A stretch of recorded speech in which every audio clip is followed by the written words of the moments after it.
What is going on, world? We are back once again. How'd y'all like that Super Bowl? you gotta see D Moody right now. But we're going to talk about that, WWE, NBA, college sports, all of that, because we are Sports Mood. C Moody with D Moody. Two Moodies. One duty. Sports. Let's talk about it.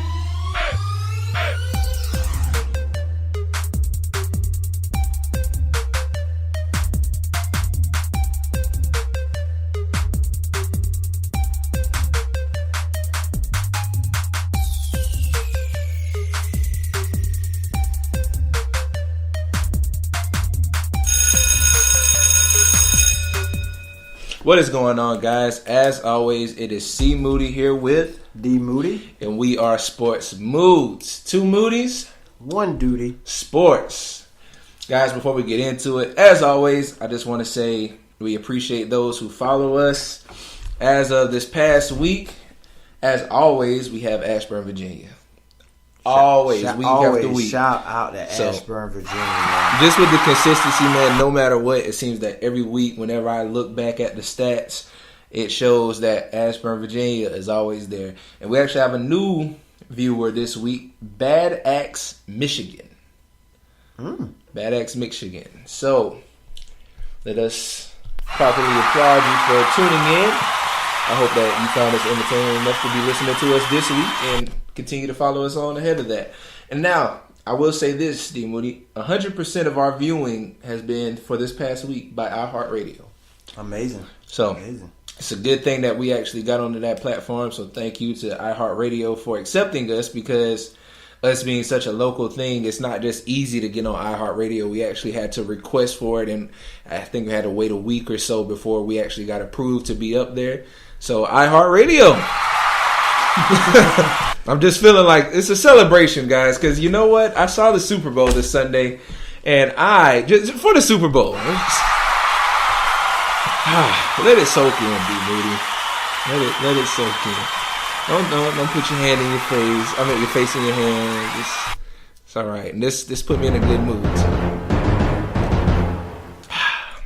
So, guys, if anybody was under a rock, I'm pretty sure you know what happened. But Super Bowl 52, Philadelphia Eagles, first time ever Super Bowl champions, beating the New England Patriots 41-13. And to 33. 33, my bad. I'm so sorry. They did not have 13. They had 33. 41. If they had 13, I would have came. I would have. Hey, C Moody, I'm at the miss of this. Oh, my goodness. You got it. You can handle it. It's like, go ahead. I'll just text in my responses and my thoughts of how things went. Oh, and I'm not going to be live with you guys. Yeah, 41-33. As far as the postseason, we know during the regular season, D Moody was our guru of the regular season. And for the postseason, we were tied going into the Super Bowl. And which, of course, now that made me guru of the postseason. Which, quick applaud. Congratulations. I appreciate it. Tied it up. We tied it up to end the season. D Moody predicted the game to go in the Patriots' favor 33-16. Did have 33, right? You did have 33. You definitely got their points right. And while I, on the other hand, thought it was going to be a little closer at 38-35. So, while neither one of us was perfectly accurate on the numbers, you saw what the results were. So, how do you feel about this Super Bowl? Because it's a lot of stuff that we were talking about right before we got into it that, you know, some controversial plays or referees callings, which actually for the first time this goes in favor of the Patriots, because in recent weeks we've been seeing that, well, not in favor against the Patriots, because in recent weeks the big problem across the board has been like the refs in favor of the Patriots getting calls or missing calls in favor of the Patriots. And so for this game, it's arguable to say that there were some plays that went against the Patriots' favor. So what's your feelings on those? Well, just before I get into that part of it, first and foremost, I just want to say congratulations to the Philadelphia Eagles on their first Super Bowl championship. What an unbelievable game. It was a great definitely game. Superseded my expectations. As you saw in my prediction, I thought the Patriots the experience would win out, and that the stage would be too big for the Eagles, and obviously it wasn't. Doug Peterson called a hell of a game. As far as the head coach Nick Foles looked so comfortable back there. I even heard them say that since Nick Foles took over after Carson Wentz went down, they kind of integrated some of the plays from when Chip Kelly was there back in 2013. Wow. When Nick Foles had a successful season. Just to get him comfortable. And kind of mix it in with some of the stuff they were already doing. Okay. To get him comfortable. And it showed, in the NFC Championship game versus the Vikings, and in the Super Bowl here versus the Patriots.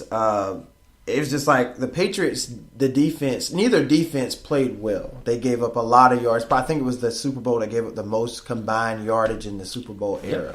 I think, let me see. Philadelphia total yardage was 538. And for the Patriots, New England, they had 613 total yards. So you're looking at over 1,100, almost pushing 1,200 yards total by both teams. So both 1,151. Yeah, both offenses like a track meet, going up and down the field at will. But the thing I liked about the Eagles, they kept the Patriots playing from behind. Yeah, and when the Patriots finally got the lead, it was late. Like early fourth quarter, late in the second half. So the Patriots were playing catch up all game. They really didn't get to play the game on their terms. Right. And they just had to continuously answer back or counter what the Eagles did just to keep the game close. Tom Brady played a great game as well. Great game. Over 500 so yards passing in this game. The crucial turnover there at the end with the strip sack fumble. And even with that, still had a Hail Mary's chance to potentially, get a score to potentially tie the game if they would get the touchdown, and then they would still had to go for two. But I just feel like the defense have just really let us down. We did have one takeaway. I think Foles had one interception, but that was kind of a fluky interception. But it was an important interception, though, because at that point, they were still driving close to score. Oh, yeah, that is right. They were like right there at the end zone. He juggled it, and then somehow Harmon came down with it. So imagine if you take that interception away, the Eagles scores there, the score could be a lot further out than what it was. But just overall, it was a great Super Bowl. Congratulations to the Eagles. Patriots had their own issues going on. Gostowski and the holder forgot how to hold a football. That was pretty bad. The field goal, we missed an extra point. So we had some issues with special teams. We lost Brandon Cooks, which was a big loss for him. He took a big hit, man. I felt for him on that. It was a lot of people felt that was some helmet to helmet there. It was, but he wasn't a defenseless receiver. So he had the ball, so you couldn't. Anything helmet to helmet still should warrant a flag, but he wasn't defenseless. So he just caught the ball, was trying to figure out which way he wanted to go with it, and never saw the defender coming. Yeah. Gronk showed up late in the second half. He had a good third quarter, fourth quarter. But overall, the Eagles made more plays. Their coaching staff was better prepared than the Patriots, and it's very often that you'll hear me say that. That's pretty shocking and to hear. To have Malcolm Butler not available for the game, who's played in every game this season, and for whatever reason, which I thought that was pretty weird. Yeah, it was very weird to me that he didn't get to play. The only thing he did was special teams. So, it's a lot of scrutiny going on around that. But overall, not taking anything away from the Eagles, awesome win for them. That's right. Nick Foles, 28 for 43, 373 yards, 3 touchdowns, that 1 interception. And 1 receiving touchdown. Here it goes. Now that's one of the few plays I had a problem with, because obviously those of you who know football know the line of scrimmage, you're supposed to have a 7 down linemen. Yeah. I've never heard of that. But they only had 6 on that play. Now it was a great trick play. It was kind of similar to the one the Patriots did earlier in the game, where Tom Brady missed the open catch. I think if Brady catches that, a lot of people say, well, if he catches that ball, he should score a touchdown. Like, Tom Brady is not fast, so somebody from the Eagles would probably caught him, or he just would have ran out of bounds. It just would have been a great play to put us in better field position. I don't see Tom Brady catching that pass that far out and running it for a touchdown. But, I mean, it was a risky play call on fourth down at that. But I'm just saying, with that being said, in a crucial moment like that in the second quarter, in the Super Bowl, you can't miss a call like that. And I know a lot of people say, well, the Patriots, they get this call, they get that call. Their whole dynasty's been built off getting calls, the Tuck rule, this or that. Yeah. So I get it, and sometimes calls will go against you. But in that sense, that's, I mean, a fourth down play, momentum going into the locker room at halftime to have a 10-point lead, and you missed an illegal formation on that play. I mean, that's a veteran crew that was there officiating that game. You gotta see that, and that changes the game there. They kick a field goal instead of 22-12. We're looking at 18-12 at halftime. You're right. So that's a crucial. That was one of the plays I had, but such a veteran set of officials that you would think that they planned to miss that play. It could. I mean, as you said, Vince McMahon might have, wrote a script. Hey, now you. I mean, as you love to say. I don't believe that. Now. I just feel like in that type of a moment, as good as the game was going, the momentum really shifted toward the Eagles there once they got that touchdown to go up into the locker room with a 10-point lead at halftime. Now, before I give it back to you, I will give the Eagles credit for this. Okay. They did something totally differently than we've seen in past years that teams that have played the Patriots in the Super Bowl, they didn't get conservative. They didn't go away from the norm. They didn't change what they did. Right. They kept their foot on the gas pedal. They've been an aggressive team, a risk-taking team all year, especially on fourth down. Doug Peterson will roll the dice and he will go for it. He'll live and die by that fourth down, going for it on fourth down. Yeah. And most of the time he lives by it because they convert. So like as Atlanta stopped running the ball last year when they had the lead, we saw the Seattle game. They tried to pass it in instead of running it in. My thing is dance with the date you came with. Do what brought you there. Do what got you there. Don't change it up. I like that quote. I mean, dance with the date that you brought. I mean, what's the point of bringing a date to the dance and you go dance with somebody else all night while they just stand on the wall and watch you just have dances with other people? But I'm just saying, in general, you got to give the Eagles credit for that. They were bold. They were risk takers. They were aggressive. They challenged that secondary. And something, Alshon Jeffrey made some great catches in that game. I'm proud to say he's from the University of South Carolina, where we're from. Gamecocks, him and Stephon Gilmore both. Right. You get to see some South Carolina Gamecocks in the Super Bowl. But either way you put it, when you had somebody from South Carolina that was bound to win that Super Bowl. So. Yeah, either way, however way it went. Yeah. So for the other side, like you said, Tom Brady still had a magnificent game. 28 for 48, 505 passing yards, 3 touchdowns, no interceptions, with a rating of 115.4 and a QBR of 83.8. Mm-hmm. So also on that side, I mean, Danny Amendola was top receiver with 8 receptions, 152 yards. For the Eagles side, as top receptions, you had Nelson Aguilar, 4 receptions for 100 yards, even 1 touchdown. Mm-hmm. So yeah, man, it was a good game. It was, man. I think that's not the only controversial call. Yeah, that's how I was going to get into the other one. I mean, I think the Clement touchdown should have came off the board. Obviously, it was a great catch by him in that type of a even better throw from Nick Foles. Like I said, all night long, I just looking at Nick Foles in amazement, like, wow, he is really here to win this thing. But you know what I think? This is what I think happened. I think they said that he had possession in the first 2 feet. I think that... But once you bobble, you have to reestablish that all the way through. And then by the time he reestablished possession, so I think the foot was out. But I think there, and now to go on that possession, like two ideas. By the time he bobbled it, like even though we saw once his foot finally planted, it was outside the line. Maybe they were giving him the slide. You know how whenever somebody has that 2 foot, I didn't see the little rubber pellets from the ground jump up out of the turf. Usually when they drag or do a toe drag. You had a 4K TV, sir? You was looking at that? I had a microscope looking at that thing, zooming in. But, I mean, I'm not going to be the type of fan that say, oh, you're just complaining because you lost. I'm just seeing it. Because I see it from both sides. Like, when things go the Patriots' way, like with the Jesse James thing, I was like, hey, that should have been a touchdown. To be honest with you, that Jesse James catch should have been a touchdown. Oh, talking about the Steelers? Yeah, with the Steelers. Yeah. And I get it based off the rule, but we just need more clarity around the rule of what is a catch. Because you heard Chris Collinsworth during the telecast, he said, I give up. I don't even know anymore. I don't know what a catch is anymore. But I feel like the situation with the Eagles, who was that? Zach Ertz with the touchdown? No, that was one.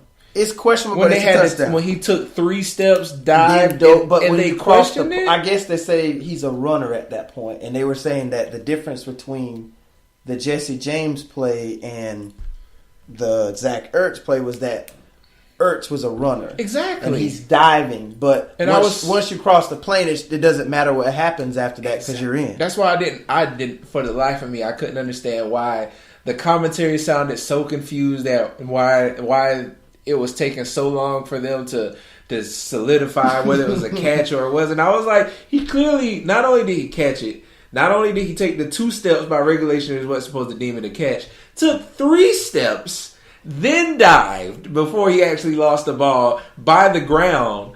And like that's my question. Can the ground, if anything, it would have been a fumble. If you haven't formulated a catch. Yeah. That's the only reason I feel like can the ground break up the ball. Because like you said, like if it wasn't the touchdown and he dropped it upon falling, that should be a fumble. Because that was the first thing that hit the ground. But because he crossed the pylon, like you said, the rule is as long as that ball crossed the pylon, it's touchdown. What happens after that is what happens. It's irrelevant, yeah. Because people drop the ball all the time once they cross the pylon. Because we've seen people not even cross the goal line. And just wave it across. Well, not even that. You remember a couple years ago the Deshaun Jackson play where he's running the ball in and before he crosses it, he throws the ball back? Yeah. And before he even crossed the plane, and they'd be like, oh, that's not a touchdown because the ball never crossed the plane. He's so busy into his celebration that he isn't even aware that he's crossed the pylon before he just threw the ball behind him, which was considered a fumble or at that point. And then, I don't know, is it last year or the year before with Antonio Brown having that, I forgot what they called it, the immaculate something, where he was stopped at the line, but the fact that he took the initiative to reach it across the pylon, he never physically got into the end zone. It's just his body wasn't there, but as long as the nose of the football crosses, it's a touchdown. So I didn't argue that Ertz called too much because I mean it was questionable because of how the consistency of how the officials have called that for majority of the season. Yeah, but as far as the James one, I feel like it was a catch, but questionable on whether it would be a touchdown. Because I feel like if he caught it and his knee was down, then that may be down. But by the time, like you said, by the time it got to the pylon, he was losing possession because of the ground impact. And that's what I felt on the Clement one, too. I just honestly felt that it was a great effort by him to catch. So he did catch it, but then once you lose possession, it's like everything starts over. Right. Because it was like last week when I threw the pin to you, I said, is that a catch? And you was like, yeah, that's a catch. But let's say whenever you get ready to write with the pen, it bobbles out of your hand before you make it to the paper. It's like the whole process restarts itself once you begin to bobble, because then at that point you have to regather possession of the ball, make sure both feet are in, and keep possession all the way through, even though you're falling out of bounds. Because we've seen so many times people reestablish the possession of the ball, have the feet in bounds, but once they slide out of bounds, the ball comes out, and the official is like, no, he didn't maintain possession all the way through.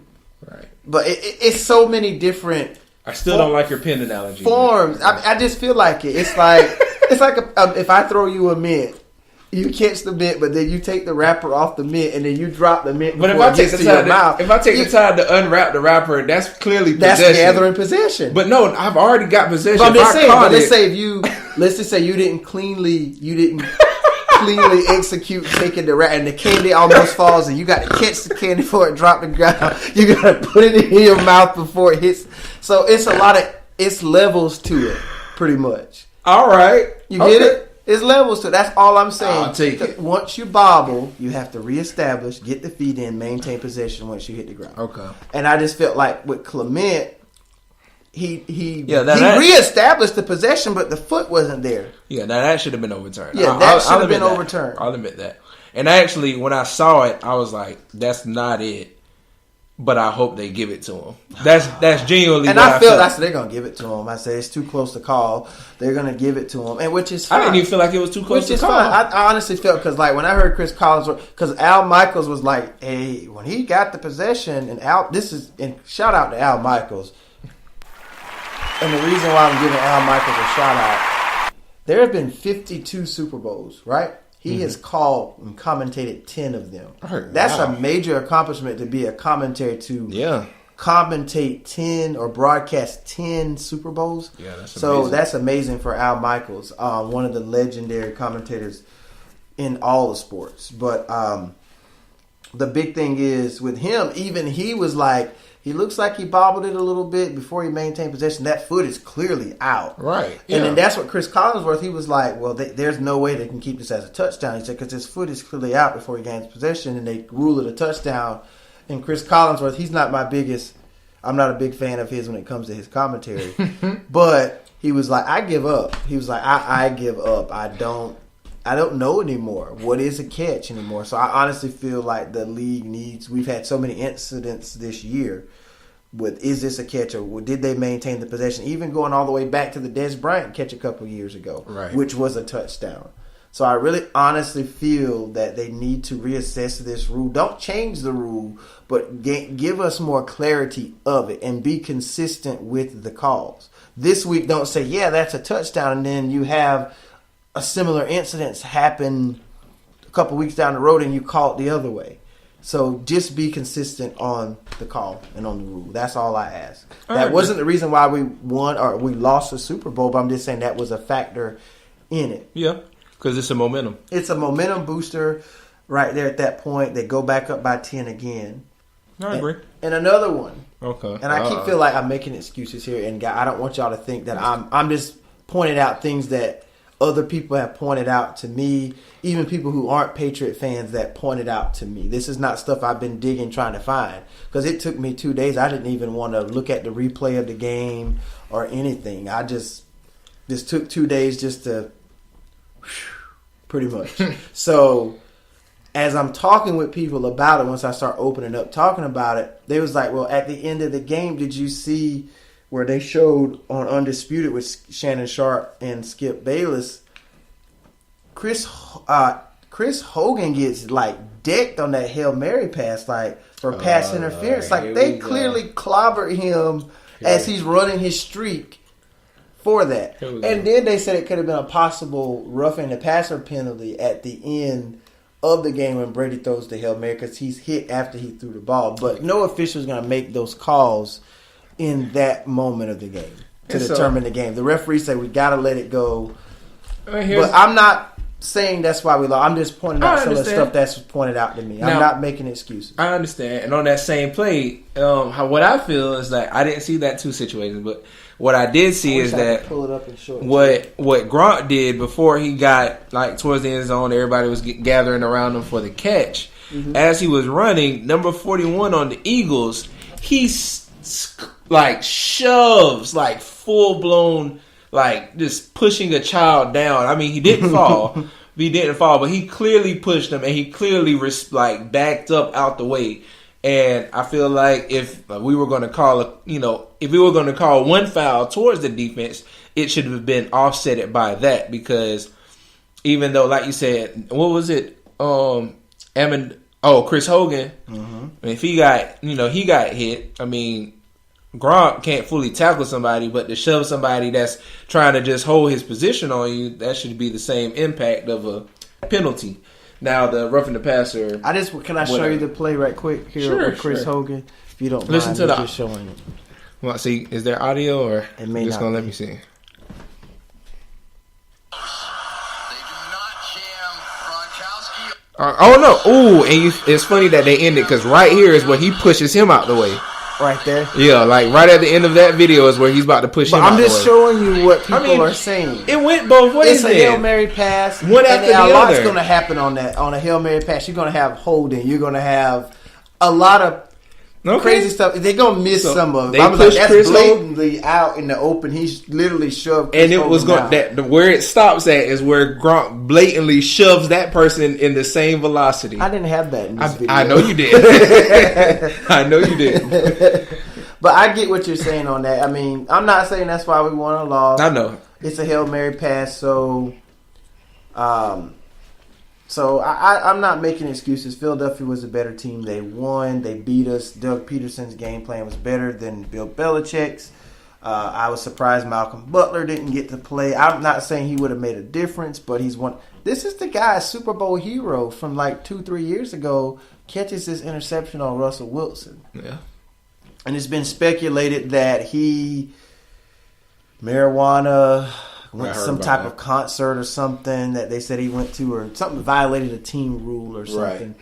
I know that he was late showing up in Minnesota. He didn't travel with the team because of an illness. So I don't know if Bill Belichick took all that into account and just say, hey, regardless of whether it's a Super Bowl or week 2 of the season, whatever time frame it is, I got to be fair and consistent. I got to bench you, Malcolm. Mm. So I don't know. It looked like you said they were trying to protect him. What do you think? Because they didn't ever really come out to say why. Yeah, I mean, like you said, I don't know. Whatever it is, I mean, Bill Belichick is really good at keeping stuff within the system. Mm-hmm. He's not one to always like kind of air out the laundry, I guess, in front of people. Mm-hmm. So I don't know what the specific circumstances were that allow him to get benched. Mm-hmm. But yeah, I don't think that whatever it is going to be handled unbeknownst to us or until after the matter is resolved. And he's a free agent because after this season, so you can see during the national anthem, he's sitting there bawling his eyes out, crying because he's not. They must have gave him the news before the game or prior to kickoff that hey, you're not. I was wondering why he was holding his head down because he was like, I swear, is he moved by the anthem but he was literally. That's funny you said that. Cause I thought the same thing. I was like, why is he crying about the anthem? Like, who cares? I'm sorry. I didn't mean. And you done had all these rants about the national anthem and all this. We're past that. I'm sorry. I'm sorry. All right. At least you were able to come back and address your wrongs there. Because you pretty much crucified Mr. Trump a couple months ago. I mean, I don't feel any different, but and these people standing and sitting, he was like, who cares? Right. But anyway, I just feel congrats to the Eagles, congrats to Carson Wentz, and they won it. Now, I do have a question for you before we move on to another subject with the NFL. Okay. Is Brady still the GOAT in your eyes? Now that they're 5-3 in the Super Bowl, is their legacy tainted? Well, for one, you know how I feel. I know you're going to bring all that other stuff. I feel like the Patriots' legacy has been tainted already. It's not going to be any clean record of their history. Okay, I understand that. Do I feel like Tom Brady? Now, I will say this. No, not the GOAT. But I do feel as though he is. Why would you say he's He is ultimately one of my top quarterbacks that I must admit. Okay, why isn't he the GOAT? Because he didn't win this Super Bowl? And coming into this Super Bowl, he had the most already. I mean, he's been to the most. And the more you go to, the higher rate it is to potentially lose some. I feel like when he gets 6, maybe I'll start to put him. So even him having 5 now and having the most still doesn't make him the GOAT. Just because he has the most playoff wins. It's because of the stuff that taints him in NFL history. He has the highest win percentage in NFL history. I'm pretty sure he also has now a 3-time league MVP, as we just found out last weekend. He was named the NFL MVP. Congrats to Tom on that. Congrats to my Rams, offensive player of the year, defensive player of the year, and coach of the year. I thought that was a well-deserved honor for Sean McVay. And I love the speech he made after he won. I don't know if you got to see it, but he was very long-winded. Yeah. But he made his point, So Rams had a great season, and, it showed having the offense and defensive player of the year and the coach of the year. But Brady was the MVP, won his 3rd MVP honors. The first quarterback for to be over 40 years old. But you know what? To win the I NFL MVP award. I think the reason I won't give him, and honestly, in the midst of looking at who all the other GOATs are, it's kind of wrong. So if he's not, then who is? I don't know. You can't say that he's not the GOAT and then don't have a person because say. I can't justly say it because I can't. I don't right now in my mind have a list of like who I think are. Like, well, not even who I think, because I feel like the GOAT should be beyond my own personal respect. I should be able to admit if somebody is the GOAT. And I think you should be able to do that with Tom Brady, regardless of all his accusations, allegations of all this stuff. We have to learn how to take a step back and appreciate what this guy has done, despite all the negativity that he's not the only player in professional sports that's had baggage. But see, that's why I say that he's one of my top quarterbacks. There was a time where I don't care what he did. I wouldn't have said he was in my top. He would have never been in my top quarterbacks ever. But I do admit this season, that Tom Brady is one of the best quarterbacks in my life personally I've ever seen. And as much as I hear other people talk about the history of quarterbacks, it's possibly one of the greatest quarterbacks of all time. And a lot of people say because of the Joe Montana, Montana never lost in the Super Bowl. Brady's been to 8. So Montana went to 4. Brady's won 5 out of 8. Montana's won all 4 of his. But the reason why I'm not taking anything away from Montana, because probably in his era, he was the greatest at that point because no one, you already had Terry Bradshaw who had won 4 Super Bowls before him. So at that point, shouldn't Terry Bradshaw be the GOAT? Terry Bradshaw undefeated? He's 4-0. 4-0 too. And he won his Super Bowls on 2 back-to-backs. So Terry Bradshaw should be the GOAT then. I'm not saying, but I'm just saying I know the league has changed so much over the decades. So that's what I'm saying. When you compare these eras, they're great in their own era. But my thing is Tom Brady has done it more over a longer period of time. Look at how he's played longer, the way he's taken care of himself to keep himself playing at a high level, taking care of his body, and just playing at a high level beyond 40. Usually the quarterback, you hit 35, 36, 37 years old, your play starts to decline. Can I admit something? Because now I'm thinking about other quarterbacks right now this era. I don't know if I would say that Tom Brady's better than Peyton Manning. I don't know. I would say... And that's hard. Like, that's why I say I don't know.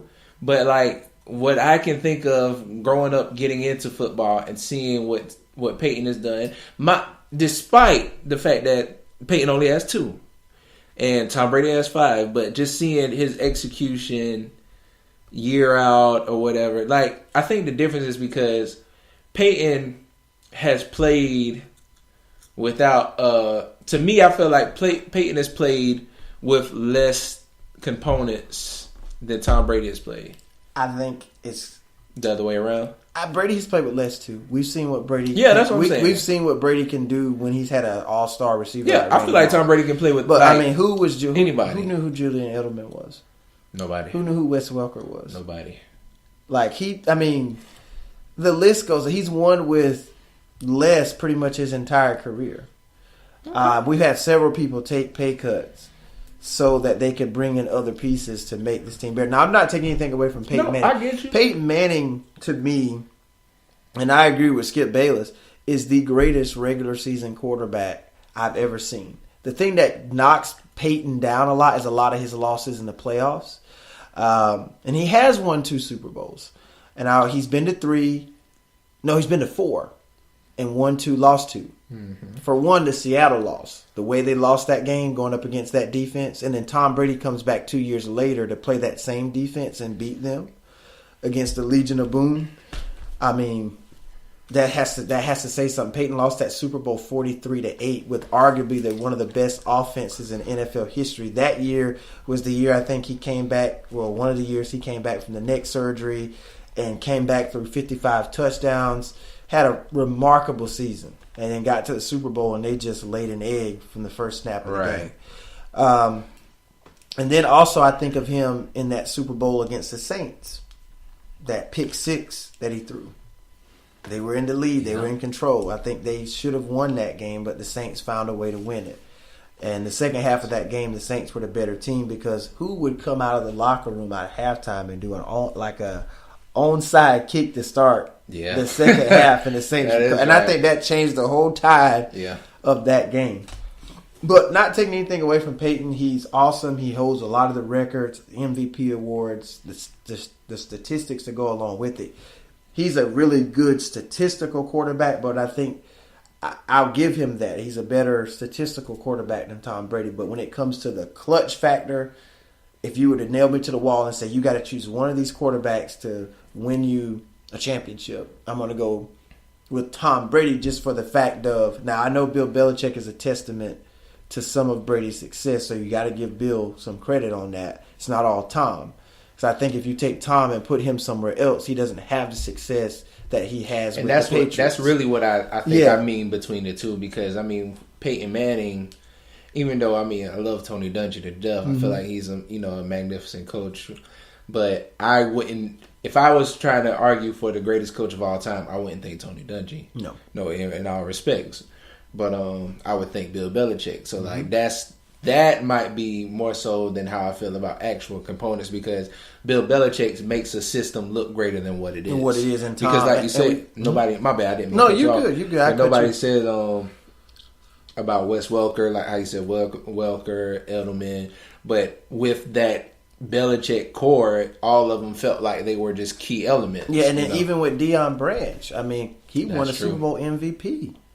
Yeah. I mean, as a receiver for the Patriots. So, like you said, it is a testament to the system that Belichick runs, and Brady runs it awesomely. We have seen other people step up behind Brady and have success, like Matt Castle. And then last year when he was suspended for those couple games, Garoppolo did well, and then Jacoby Brissett came in. Yeah. But a lot of people say, well, Tom Brady's a system quarterback. But I just feel like he's the most clutch quarterback I've seen in the pressure moments when they're down.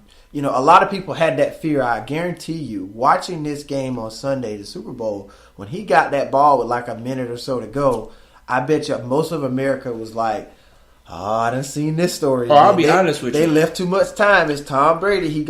I'll be honest with you. I have my little cousin here. He's a high Eagles fan, high school, I think, 10th grade. I told him, I was like, once I saw that he had the ball, like you said, under 2 minutes. You just automatically assume. Said, Tom Brady, I said, what, they're down 8 points?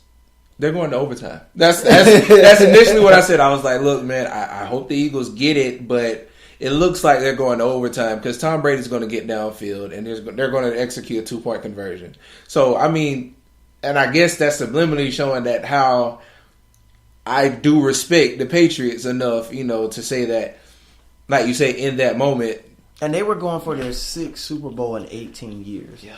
The Steelers, they have 6 Super Bowls. They do. And their franchise is 6-2 in Super Bowls. The Patriots fell to 5-5. The Patriots have been to the most Super Bowls with 10. They won half of them. But the Steelers won those 6 Super Bowls over a 34-year span. The Patriots were attempting to win 6 in 18 years. Right. That's unheard of by going to 8 of them. Yeah. So I'm just saying that, I mean, it's some greatness there with this team. Although their legacy could be a little tainted by losing this Super Bowl, because I feel like if you don't win a Super Bowl, it doesn't add to your legacy. But you've lost, but look at how many times he's been. And, that just made me think. Several conference championship games in his career. And I think this might be a conversation for another time. Maybe we should have like a GOAT conversation, because now when you said that, like because they're 5-5. And so it's like, does that tarnish their, as far as Tom Brady being the GOAT? And then it makes me think of how in the NBA their argument is with LeBron is that what diminishes him from the GOAT status he doesn't win in the finals. So does it, his consistency of being there tarnishes your abilities to be at the top tier of whatever, because you're not there and executing? Because it's the same thing with the Jordan thing. Oh, Jordan 6-0 in finals. Exactly. And both 3-peats. Yeah, 3-peats. And so LeBron is 3-5. Right. So does it matter that you've been there more if you can't get as many? Win as many. Right.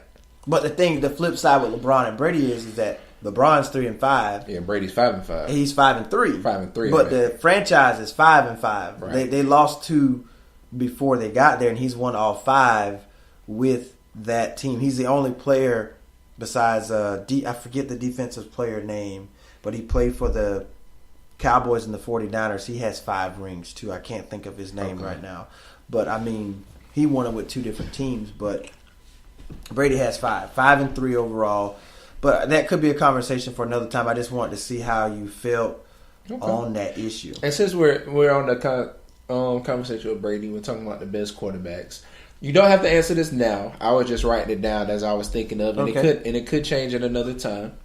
But if you had to write your top 5 best quarterbacks, not even of all time, because I mean we're not going to try and go back and just look through statistics, but in our lifetime span, I guess you would say, if you can write down your 5, who would they be? And it doesn't have to be in an order. Like I wrote mine side by side to show that I really can't put them in an order right now. These are just the 5 best that when I think of it.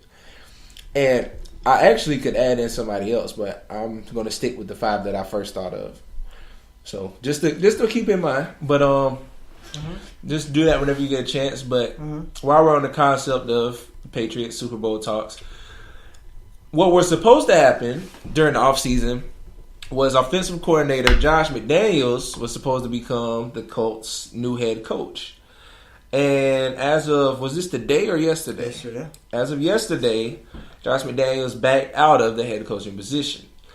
And Chris Ballard, Coach GM, he was, of course, shocked. And he made a statement as they interviewed him. And he said the rivalry is back on. That's what the he rivalry said. still would have been on even if Josh would have went there.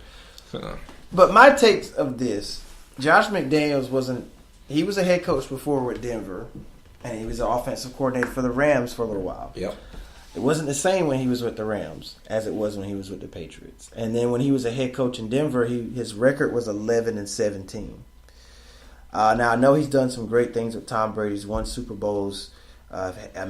Since like 2012, they've had the best offense in terms of yards per game, points per game. So he is an offensive genius, but you have Tom Brady at that point. So they really make each other great, But the thing is with McDaniels is a lot of people are speculating the fact maybe he didn't know the status of Andrew Luck, if Andrew Luck's going to play. I don't think the Colts even know at this point. Possibly. And then the thing is, too, I heard people joking this week, too, saying that, they thought the Patriots forgot about Deflategate. And we just going to give you our offensive coordinator? Y'all snitched on us talking about we flattening balls and taking the air out of the balls and stuff. Yep. And then now you want our offensive coordinator to be your head coach, but you want to rat on us a couple years ago. But anyway. He thought the past was in the past. But what a lot of people think in this situation with McDaniels, they said, well, maybe, his family is deeply rooted in New England. Maybe the wife or the family or the kids don't want to move. They don't want to change cities and schools and all of that. That could play a factor in it. But a lot of people felt that Robert Kraft sat down with him, probably maybe offered him a little bit more than what the Colts did. And also, too, this could be a thing of a head coach in waiting type thing. Yeah. So it's kind of like, I didn't think about that. At this point, maybe they don't anticipate Belichick to be there longer than the next year or so. Right. And then after Belichick leaves, he takes over the reins. I mean, he inherits the kingdom, but my thing is this, he ain't going to have much to inherit because I feel like once Belichick leaves, Brady will also leave. I feel like they're leaving together. They're going to leave together. So it could. A lot of people feel that it could come down to that type of a situation there. I honestly don't see Josh being a successful head coach. I think some people aren't made to be the core leader of it all. I think they can be an essential piece to what you do. So it's just like he really contributes to what Belichick does. Well, personally speaking, I feel as though there's going to be because if you look before, I don't want to cut you off, but before you think about it, a lot of Belichick's assistants and coordinators that go off and try to do their own, they're not successful without him. That's why I was thinking. I was like, it's going to be. I'm trying to think of an appropriate word, but basically, I'm trying to say it's going to be a really great fall for the Patriots once they. It is. I mean, the dynasty is getting close to an end. I still think they still got it. Me just sitting here today saying, I honestly feel like they can go back. Yeah, right now. And then, like today, I debated one of my good friends. He was just like, Well, you got to also understand, too, everybody just always feel the Patriots will go back. The Patriots will go back. The league is getting better. You got young teams out there. You got Jacksonville. You got this team. You got that team. I said, I understand that. And I said, just not this year. The league is always changing. There's always up-and-coming teams. There's always that team that comes out of nowhere. And regardless of what's happened in the AFC, in the NFC over the last 15, 16, 17, 18 years, the one thing that remains constant is the Patriots are always contending for the conference championship or for the Super Bowl. And you know what? I feel like, and I hate to be like that, not say posthumously like they're gonna die, but it's not gonna. It's gonna be after the Brady Belichick era when they fall. No, I mean, yeah, they're definitely gonna fall afterwards, but to fully, at least for me, because I feel like as far as across the board, what I see on ESPN, they're already kind of pushing Tom Brady as one, like as the GOAT for sports, and the same goes for Belichick, which I already feel like Belichick is. But how can pretty you say much Belichick the GOAT and Brady's not? Belichick makes the system; he's the mind. True, but you got to have somebody to execute the plan. And Brady's the muscle.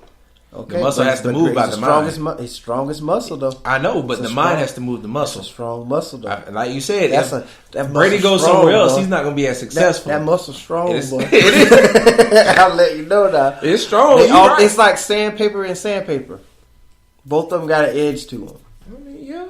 And I just feel like you can't script. I think if you were to tear them apart, Belichick would be more successful without Brady than Brady would be without him. Exactly. I will give you that. Yeah. But I honestly feel like they complement each other so well. Yeah, you have to keep them in as a package. I believe that and I agree with it, but that's still what I'm getting at. Separate, Brady's not going to be successful. That's why I say Brady's the muscle, but it has to be controlled by the brain. That's why in my mind right now, I would argue to say that Belichick is probably one of the greatest coaches of all time.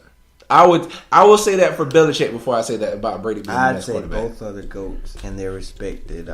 That's why I say it's going to be, for me, God willing, I can live maybe like 20 or so years down the line to see that the game never have another Brady Belichick combination, and then we'd be like 20 years and say, man, we haven't seen a team like this. I don't think you're going to see it, man. That's what I'm saying. So that would be when I'd be like, be another Michael Jackson. Anybody that could entertain the way that he did. The only closest one I'm seeing is Bruno Mars. Closest, and I'm saying that closest as in today's time. I'm not saying that okay. if we had a Michael Jackson. Sometimes they're only once in a lifetime type things you'll see. Yeah, I mean, because we'll never see that again. Because Bruno Mars doesn't really he's not that genre. And which Michael he has inspired so many of the people we see today. Yeah, but I feel like, for one, I don't feel like Bruno Mars is going to be as controversial as Michael, because Michael did like black and white, stuff like that. They don't care about us. And then his music is kind of genre universal, which I feel like Bruno Mars is kind of that, but it's still in the same major category, like pop, hip hop kind of situation. While as Michael went on to like kind of rock, sort of country-ish, kind of to like maybe once or two random songs that nobody hears about. Yeah, he's way more versatile. But Bruno Mars is a genius at where he's at.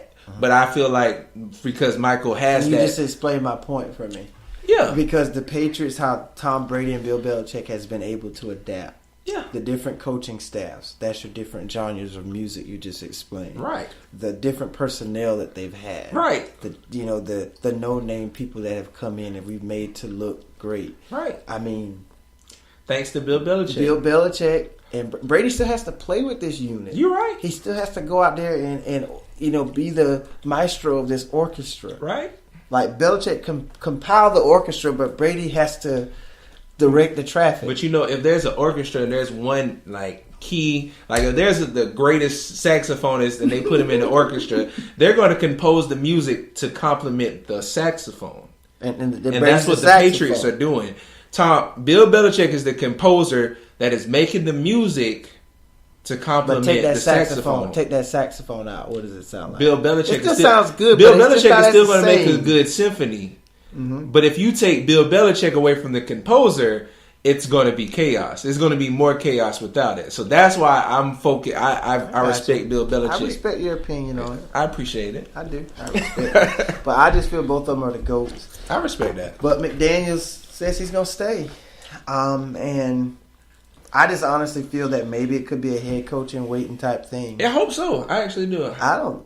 Because, I mean, if that's it, it's showing the end of the dynasty. And just it's because they're leaving. And honestly, as much as I'm kind of having that, you know how they made the hate Kobe commercials for leaving, like things for all the people that hate him, they don't want to stop hating him. That's going to be my feeling for the Patriots. It's going to be like, you know I've what? I've never seen a team more villainized than the New England. Yeah, y'all are personally the most hated team in America. People hate to see them win. They just root against. They don't even care, or if it's their rival team they're playing. Oh no, not at all. Oh, Cowboy fan. I want the Eagles to win. Yeah. Like, how you're a Cowboy fan? You shouldn't say that. This is the team you play your division. For people rivals like that, I feel like it's not even about. They don't think about the concept that I want my Eagles to win. I just want the Patriots to win. But the thing is, I think too, is a lot of people would just say, like you said, I just want the Patriots wins. I want the Patriots to lose because they win too much. That's what you're supposed to do. Yeah, you're right. They shouldn't be scrutinized, obviously, because of all the Spygate and all that other stuff. But that's the difference. And we're going to get off this. But I honestly feel that you shouldn't patronize a team because they win too much. But then you just made me think about it. All the scandals is what makes it that. Because think about Michael Jordan, Phil Jackson for their that was what helped them win for their so 6 much. Rings. Michael Jordan and Phil Jackson, 6 rings. As far as I've heard, nobody's ever villainized the Bulls. Why? They didn't that hated the Bulls. I mean, there's people because they're rivals. Mm-hmm. I don't feel like they have general people that would just. I think they were honestly people tired of seeing them win, just because I'm sick of them winning every year. I don't think it's as much as the Patriots though, and I feel like the difference is because the Bulls was a team that just won. There wasn't like Michael Jordan is stuffing his shoes with something to help him jump higher, or the next year like Phil Jackson is taking the air out of the balls, and Michael Jordan knows how to shoot with deflated balls. It's not that they're just beating. And so with this, and let's say for instance, if all of this isn't true and it's just hate scandals, that's still going to tarnish them. And based off of their just being the better team, then yeah. But my thing is this too, and like I said, we're gonna get off this. Yeah, we are. We went too long. But post scandal, post Spygate, what did you see? You almost saw a perfect season. That's true. Post Deflategate, 2 Super Bowl championships. Yeah. They went 3 out of 4 years. I mean, came close to winning the third one. Yeah. So if that was the reason why they were winning, why are they still winning? If that was supposed to be the demise of them because they were cheating once they're found out, they should be. Oh, that should be the end of it because they're cheating. They find different ways. Tuck rule. Tuck rule went into what else? All right, now I will say that from Tuck rule until maybe Spygate, that was a space, which I don't think they won that many in that space. From Tuck rule to Spygate, they won 3. They won 3. So that's a respectable. Then so you go from Spygate to Deflategate. Spygate was 07, and Deflategate popped up around 14. Right. So they didn't win any. But then after they didn't, but they were still going to Super Bowls. They were still going to AFC Championship games. So the level of success didn't dwindle. Yeah, but that edge. But post Deflategate, Super Bowl. Yeah. AFC Championship, Super Bowl. Yeah. Super Bowl.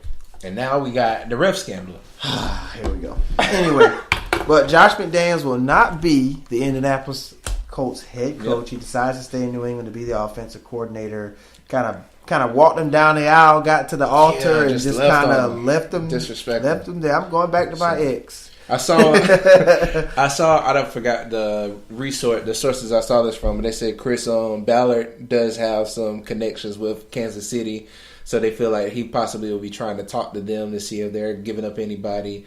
There was another team saying they possibly have some staff in Philadelphia, as a matter of fact, that might be leaving that they're going to try to reach at. But they said that they're not going to try to force anything as urgent. Even though we are like 3 weeks away from starting to have combines and stuff, they're not going to force it. But they are now. And ironically, the combine is in Indianapolis.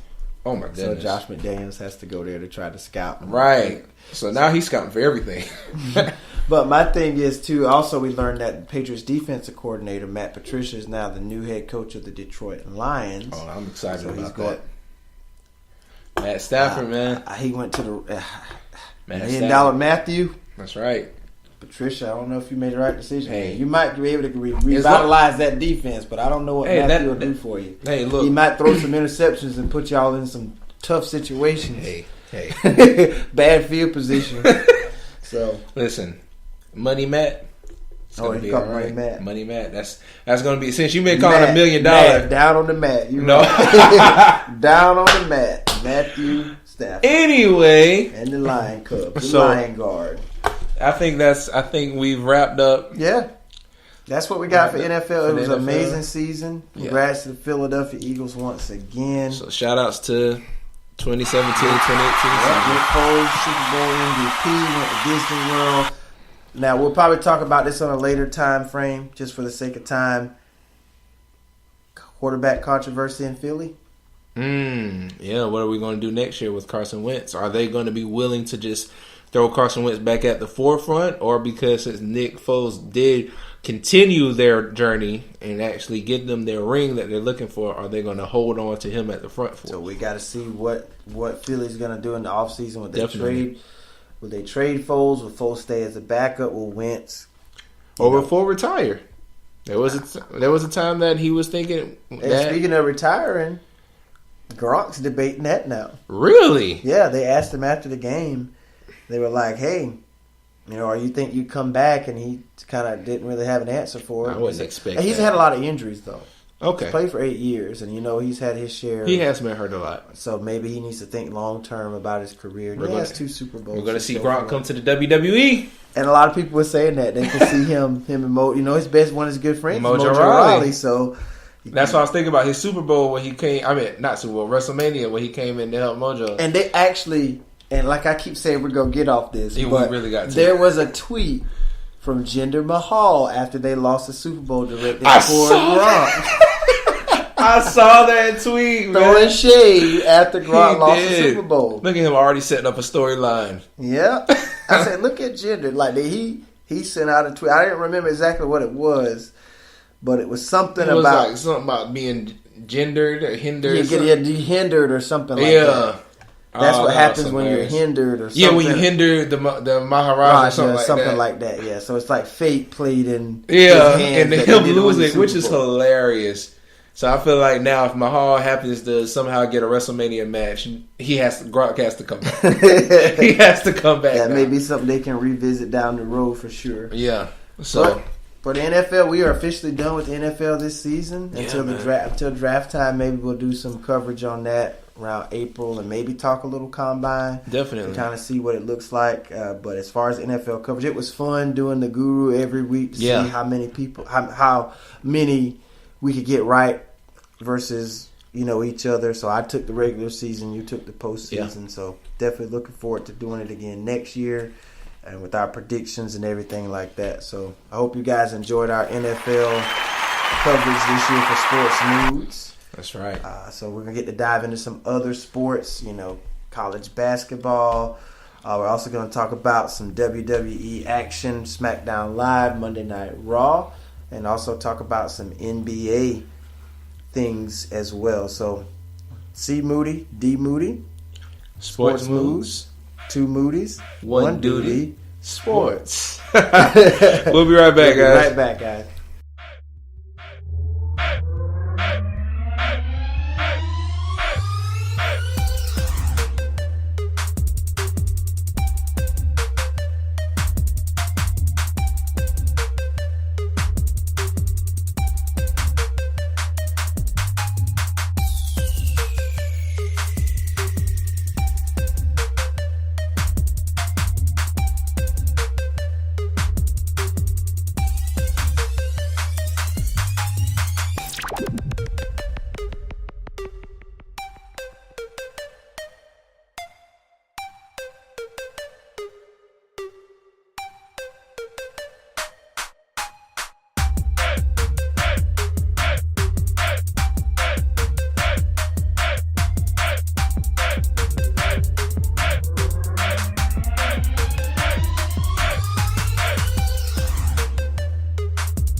And we are back, guys. Sports moves. 2 Moody's. 1 duty. Sports. Now that we are sadly done with the NFL, we have to keep going, getting into something that will never die. They never take breaks. Every week. Year round. 52 weeks a year. 365 days a year. Sheesh. With main event pay-per-views every other month. WWE. So now we're going to get into this week's, starting off, of course, with Monday Night Raw, which actually was good to see it start off with an important match, a qualifying match between Bray Wyatt and Roman Reigns. Say that word again. Did you say important with mentioning both of their names? Yeah. Well, I understand Roman a little bit, but who? Bray Wyatt.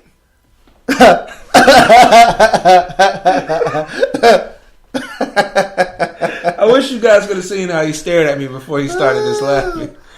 That was funny, C. Moody. He's important to me. This has been a rough week for me, but that was a good laugh. I needed that. Anyway, Wyatt is important. It was a good. You got it mixed up with last year around this time. Possibly. He was important. I mean, possibly. When he was going to the chamber and won. I mean, he's important in his own right. Him and Matt Hardy are going to have this never-ending rivalry between the Eater of Worlds and anyone's career. Who? Bray? Beating Bray Wyatt and finally getting over on Bray Wyatt does nothing for you. I mean, he's old. He doesn't have much more to go. I hate to say it like that, but they build him up as this entity that's just like, you have to get past Bray Wyatt. But look, I personally speaking, I feel like they never built Matt Hardy to come back for his own solo run. They didn't. They didn't expect Jeff to go down. Exactly. So now it was just like a good twist of fate. I see what you did there. That was a good twist of fate for that to happen, and then of course Matt Hardy having his own gimmick to start infusing that while he's waiting for Jeff Hardy. And I feel like now, since he's now so into his broken part, either Vince McMahon is going to be trying to dirty and make Jeff Hardy try to bring him back to reality, or he's going to let Jeff Hardy continue the gimmick and be Brother Nero. I hope so. Which is what he is in the independent cases broken universe. Mm-hmm. So that's what I'm hoping for.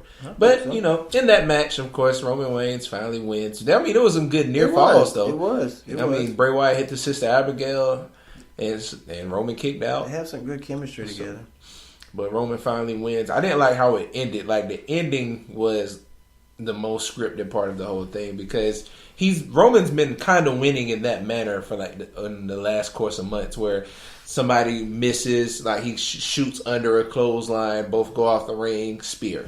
But the spear looked more like a clothesline to me. He did, because he went over. He was high on it. He didn't really go lunge into the person like he normally does. He was real high on it, and I guess it kind of caught him off guard too, how he executed it. But we understood what it was supposed to happen there. Right. So, of course, Roman wins, finally. So, he qualifies for the Elimination Chamber. Yep. So, we already know before the night started, it was Braun Strowman, John Cena, and Elias. So, now we got Roman Reigns now with 4 in that. Yeah, that's right. So, after which, we have, excuse me, guys, Finn Balor and Carl. Well, it started off as a singles match. Mm-hmm. Finn Balor is supposed to fight Scott Dawson. Mm-hmm. Revival. Part of the revival. But Scott Dawson was like, you know what, hey, we're a tag team, so how about you get one of your boys and let's make this a tag team match. Which, I like that they use Carl Anderson. I personally think Carl Anderson seems like he could be a really good solo wrestler. But of course, I feel like they're never gonna split up. Which, I mean, it fits. I mean, they are a good tag team. Mm-hmm. But good back and forth. Balor ends up pinning Scott Dawson with the coup de grace, of course. So there's that match. Yeah, that was just kind of a.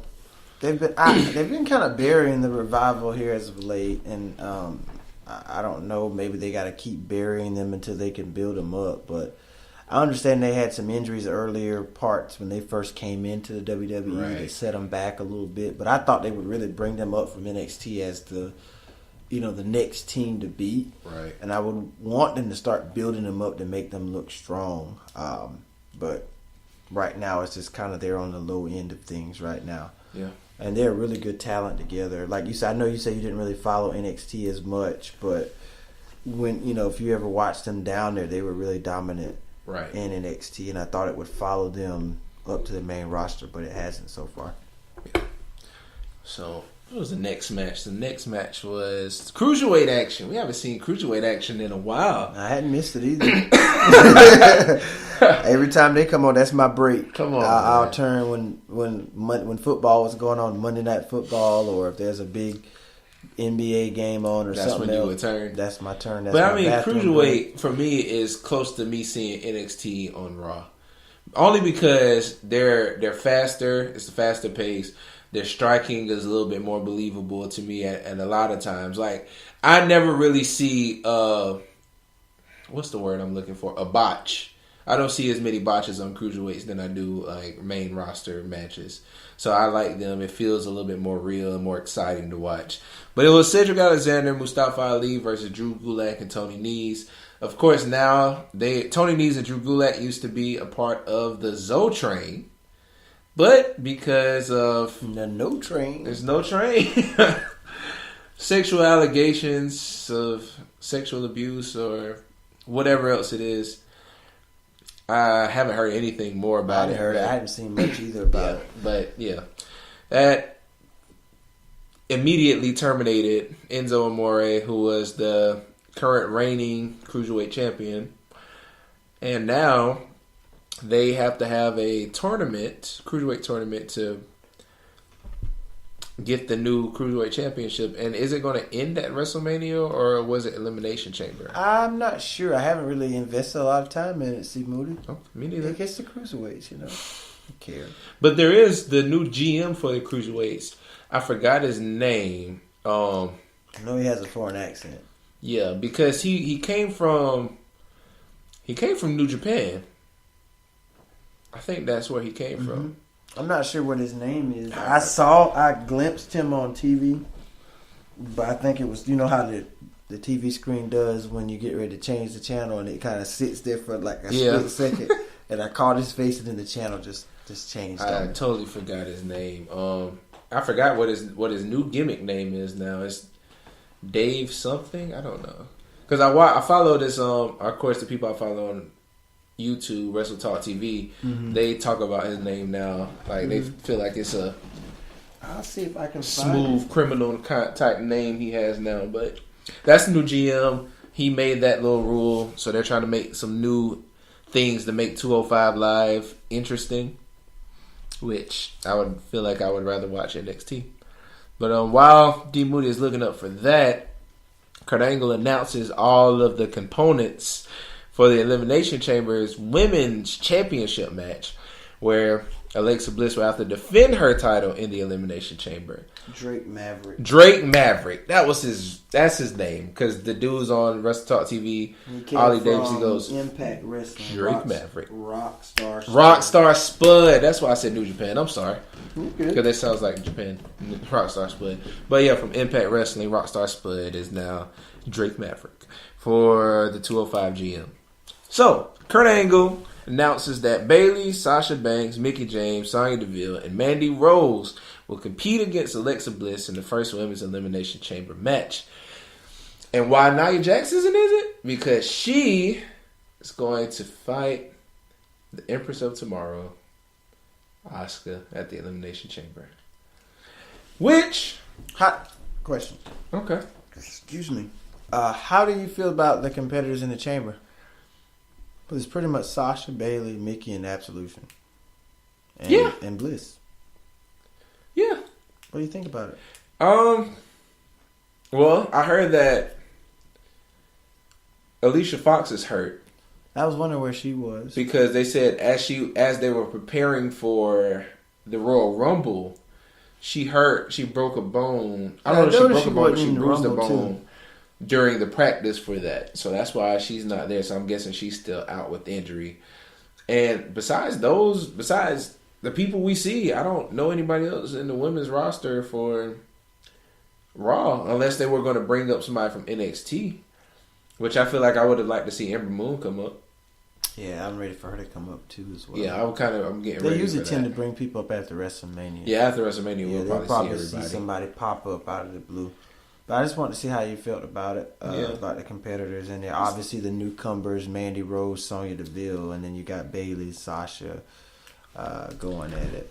I mean, really, I don't know how. I mean, usually you can kind of see For it to be the first ever, you would thought it would have more pop. Yeah, pop to it. And Well, I mean, you couldn't do Paige because Paige is. it's her. I think she would have been it if she wasn't. Definitely. hurt. I think she would have been there because you could have did Paige, Mickey James, Bliss. She would still Bayley, have somebody else with Sasha, her, though. And if Alicia Fox wasn't hurt, it would. Or they you would could have throw her did. in.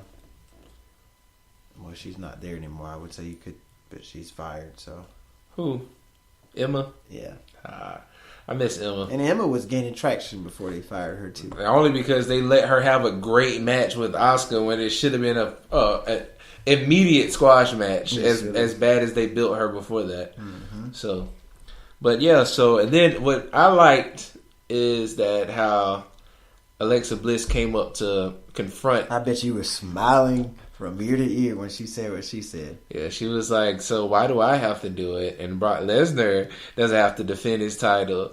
And I was like, Which makes sense. I was like, "You go, girl. It makes That's sense. right." And then Kurt was like, "Well, Brock has been defending his championship. You haven't defended yours since TLC. TLC." And TLC was in October. and then she had it, and I was like, "Dang, you really haven't defended your title." She had a strong comeback. She was like, "I don't she make fought the matches." Charlotte at Survivor Series, lost that, and Yeah. then Raw didn't have a pay-per-view in December, Right. so I don't think you can't hold that against her. And then then she didn't Royal have to fight at Rumble. the Royal Rumble, so he is right. So, but then she came back and was like, "Well, I don't make the matches, Kurt. You do."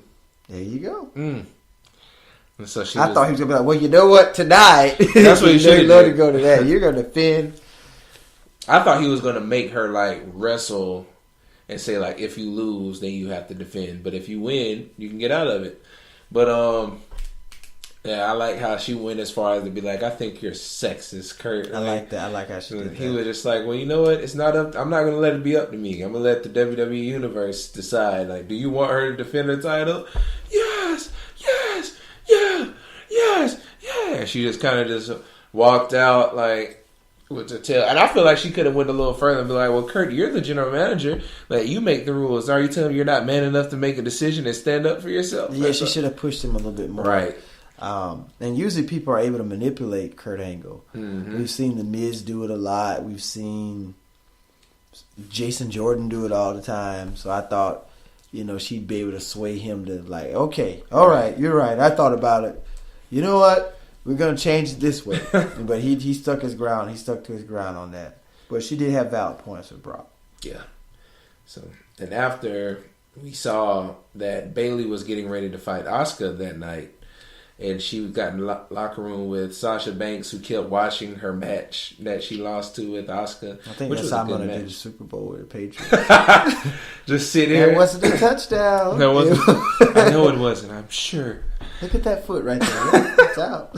So Bayley is like trying to get her to cheer up about it, and like she's like, well, I'm about to, Sasha was saying how she's going to win at Elimination Chamber and go to WrestleMania, and Bayley was like, well, I thought the same thing. I'm gonna do that. And she was like, you think you can beat Asuka? And she was like, well, I know I can beat you. And if you can't do it, or if you think you're good enough, then I can't, I think I'm better, or whatever however she ended it. But it was like, oh, okay. Like, she snapped back on Sasha, because Sasha has always been making kind of subliminal points to be like, well, really, I mean, you're my best friend, but I'm really the best person ever. She kind of throws that little shade on her a little bit. But Bayley finally stood up for herself, which was another pretty good match to me. Honestly, I feel like arguably this might have been my favorite match, the Bayley and Asuka match. It wasn't as great as how I thought the Sasha Banks Asuka match was, but it was still a good match. It was really a good match. I liked the match. Bayley had some strong suits. She made Bayley look strong.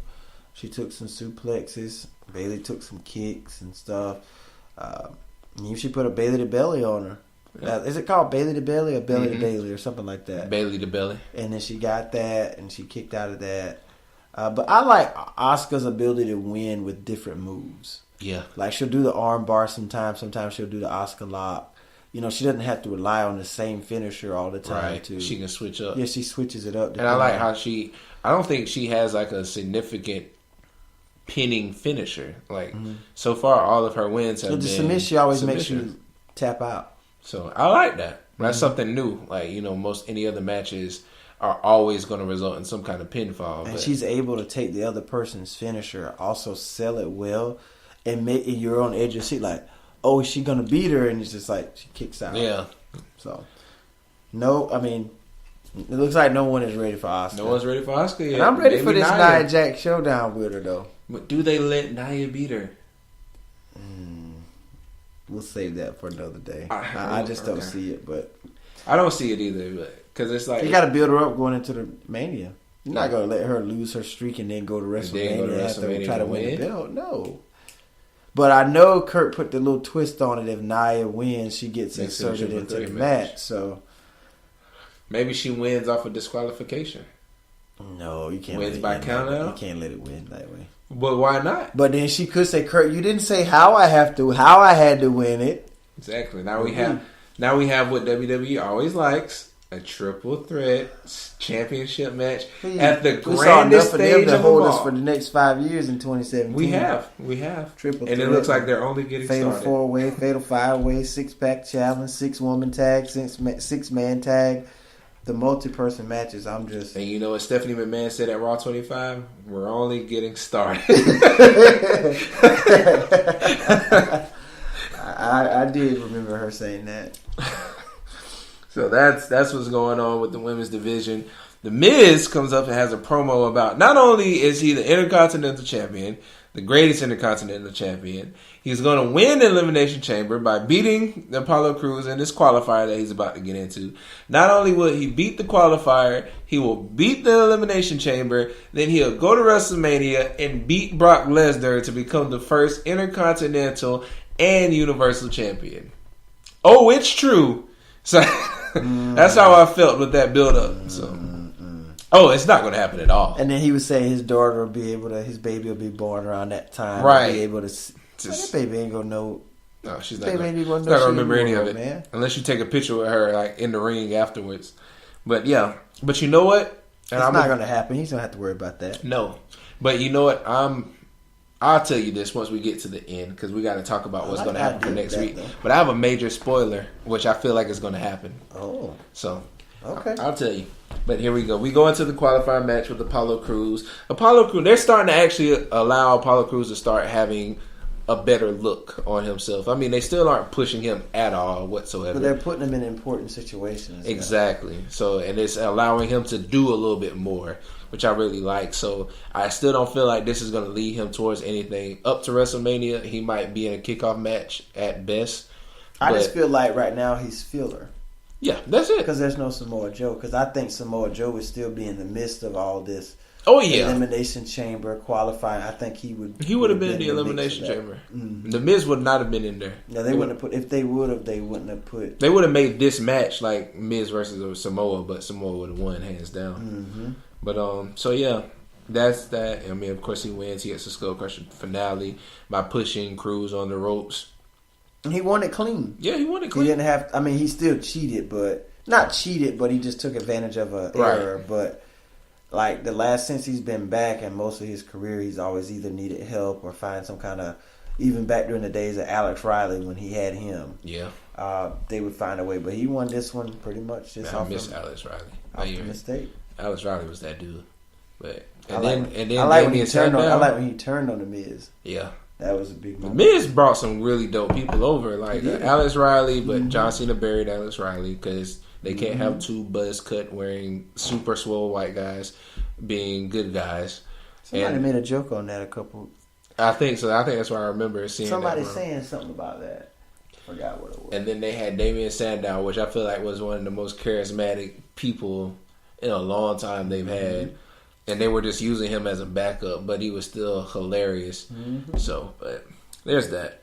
So now we have the Tag Team Championship rematch. The Bar versus the Champions Club. The Championless Club. Seth Rollins. And was supposed to be Jason Jordan, but as Seth Rollins is coming to Jason, He's between Kurt Angle, it looks like either a doctor or a ref, and he's finding out, hey man, he's having a neck injury. He can't do it. And Seth doesn't have any sympathy for him. He's like, what are you doing? Like, what do you mean? You told me you could do this, man. Right. He's like, no, man, it's real serious, man. I have a legitimate. And Kurt's like, yeah, he's telling the truth. He's telling the truth, man. He's like, and Kurt was like, I'm going to have to forfeit the match. I mean, who do you have? And then you just see him do the ominous turn. Then the screen turns ominously, and guess who just happened to be walking through the aisles in this midst of chaos? Roman.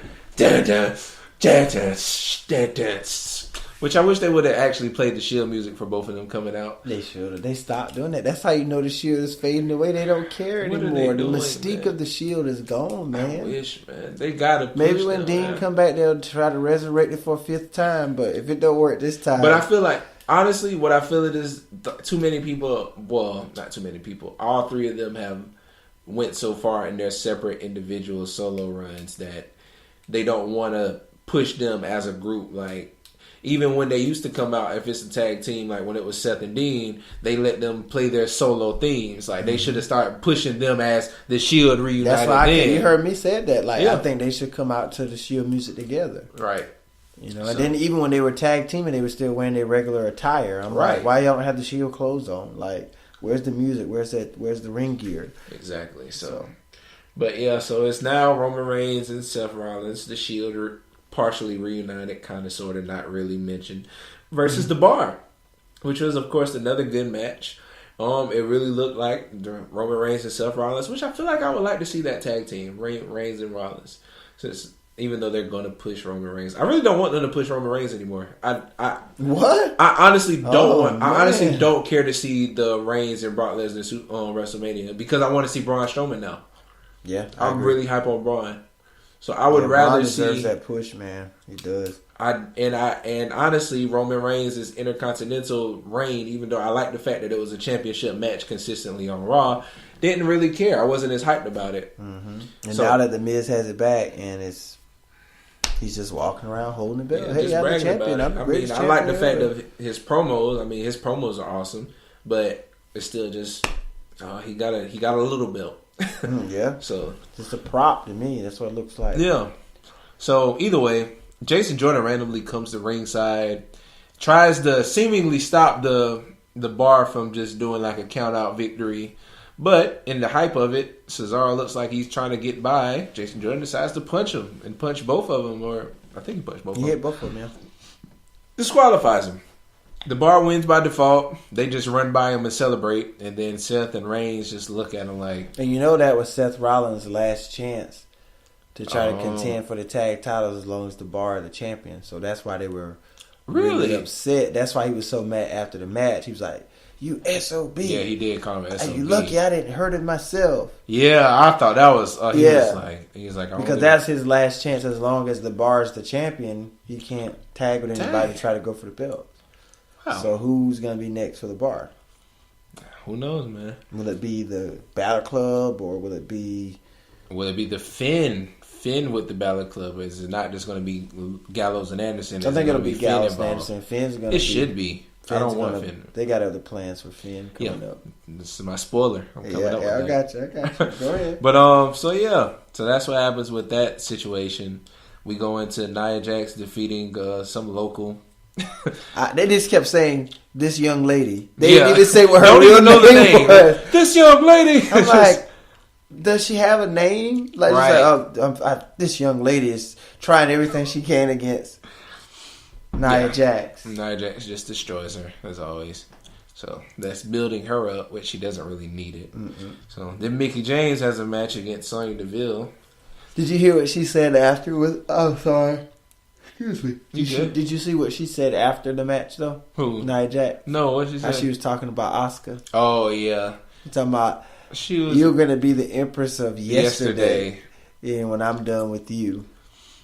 Yeah. Like, she just was kind of saying that I'm going to do something to your pretty little face. And I don't think Asuka has a pretty face, but... Really? I think Asuka has a pretty face. I must admit.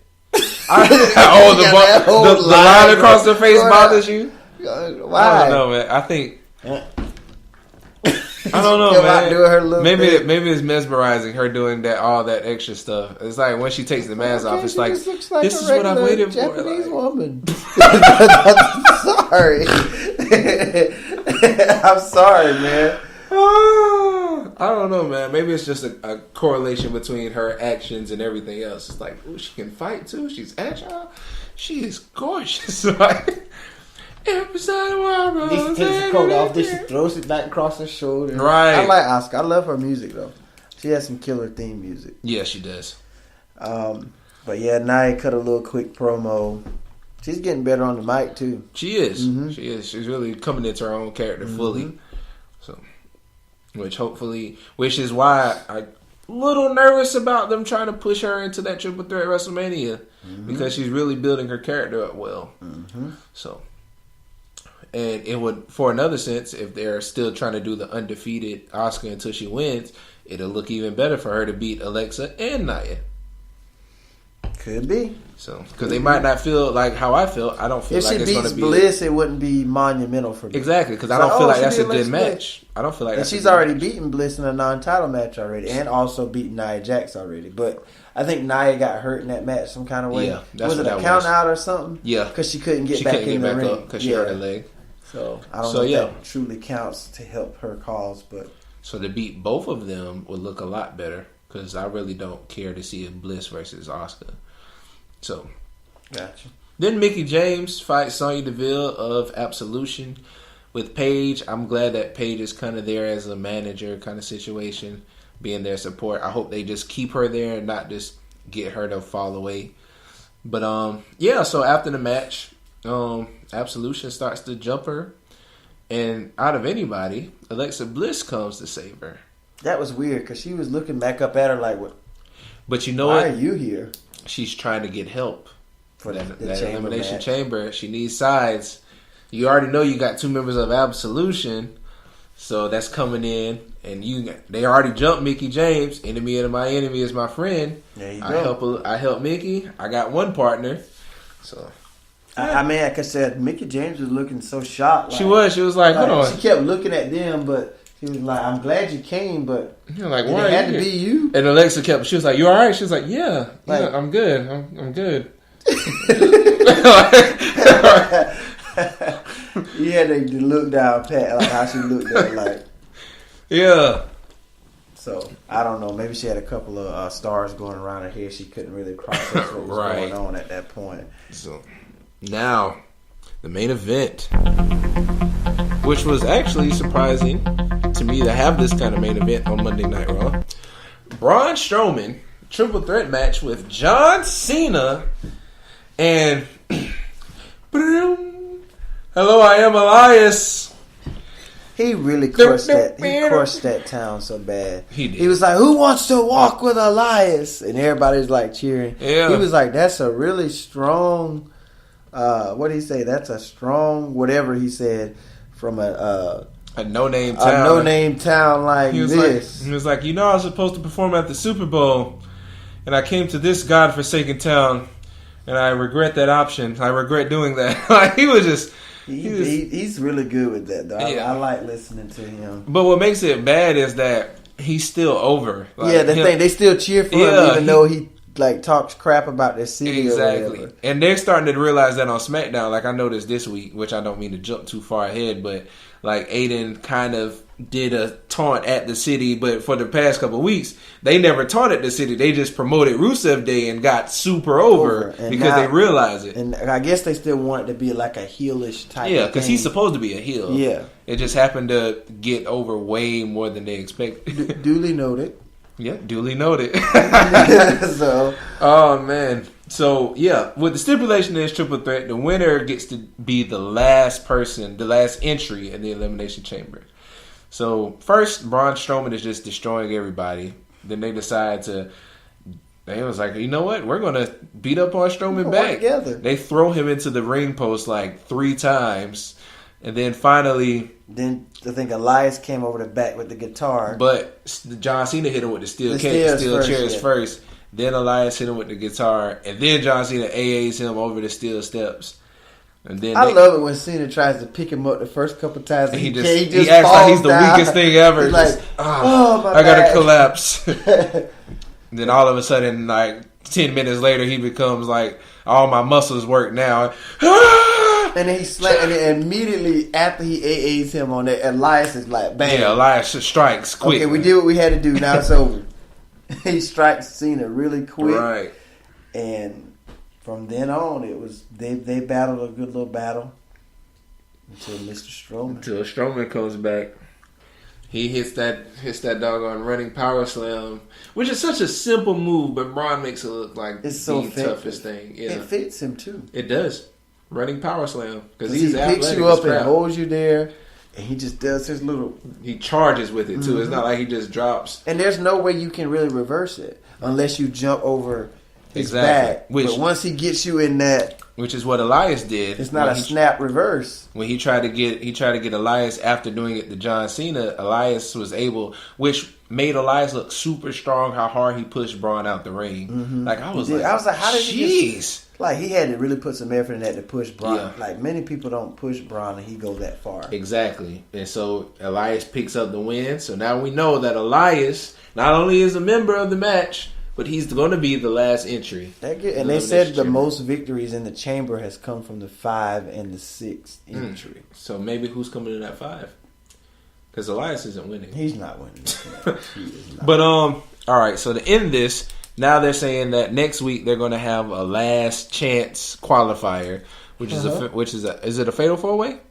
Yes. Between Bray Wyatt, Matt Hardy, Apollo Crews, and Finn Balor. Yep. So now let me talk about my spoiler. All right. Spoiler is Finn is now en route towards the Intercontinental Championship. Not only am I saying this because of what I saw for Wrestle Talk TV, but they also acknowledge that The Miz and Finn have been battling each other on social media, on Twitter. And I forgot what they said. Finn made some joke about The Miz not beating him or not being able to get over on him. And then Miz posted a picture of him pinning Finn Balor. And he made some smart remark back. So now it's like, Finn will take the social media, won't he? quick. With the quickness. So I feel like that's what's going to culminate, because neither one of them is going to win, but And they may try to build a rivalry in the chamber between that's them. what's going to, because I see all the rivalries. You got the Elias and John Cena rivalry. Of course, the Strowman and Reigns rivalry that's been going on. That's been on and off. And now, once you put Finn in, if that's going to keep going, that's going to culminate to Finn and The Miz. And then that's going to lead to what I see, WrestleMania, Intercontinental Championship, Miz, Finn Balor. Finn wins. We finally get a championship on Finn Balor. And The Miz is going to go back to Hollywood. That's not the one I want on him. I mean, it's not the one I want either. You know but that red one? That's the one that... You know that red belt? That red one. You mean the one that Vince won't let him have? The red one. That's the one I want on him. The one that Vince will The not one that let he him never have? lost. That he never lost. The red one, yeah. You're right. Do you remember that red one? They might have to trade. Yeah, that's what I'm going to say. Might have to ask to trade after WrestleMania, because they're not giving it to him. Vince McMahon will not let Vince McMahon. God forbid. Vince McMahon has to die before they let Finn Balor get that championship. I don't think so. He agreed to it to win the first inaugural one. He had to see something in him then. I don't know. But it wasn't Finn's fault that he got hurt. And then Vince came up with this whole idea of pushing Braun and Roman again. But then, just say the same thing like I always bring up when Seth Rollins got hurt that time. As soon as he came back, he was right back in the championship picture, like he never left. Yeah. So I just think Finn should have just had a chance for it to at least get it back, even if he doesn't win it. Right.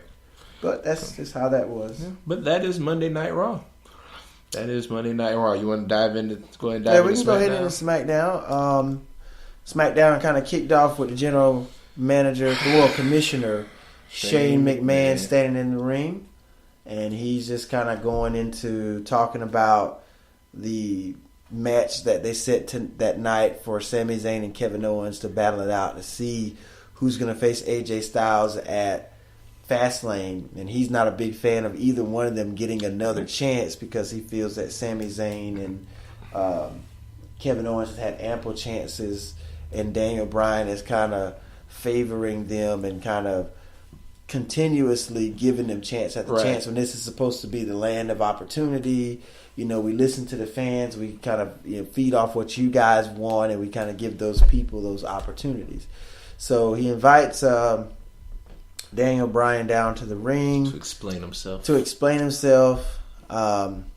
Shane pretty much is talking, and he's just kind of saying that Daniel is just kind of going into the favoritism spiel and continues to give them chance after chance. But then Daniel was like, well, hey, I thought you would like the idea of me making them fight one another to see who's going to win it.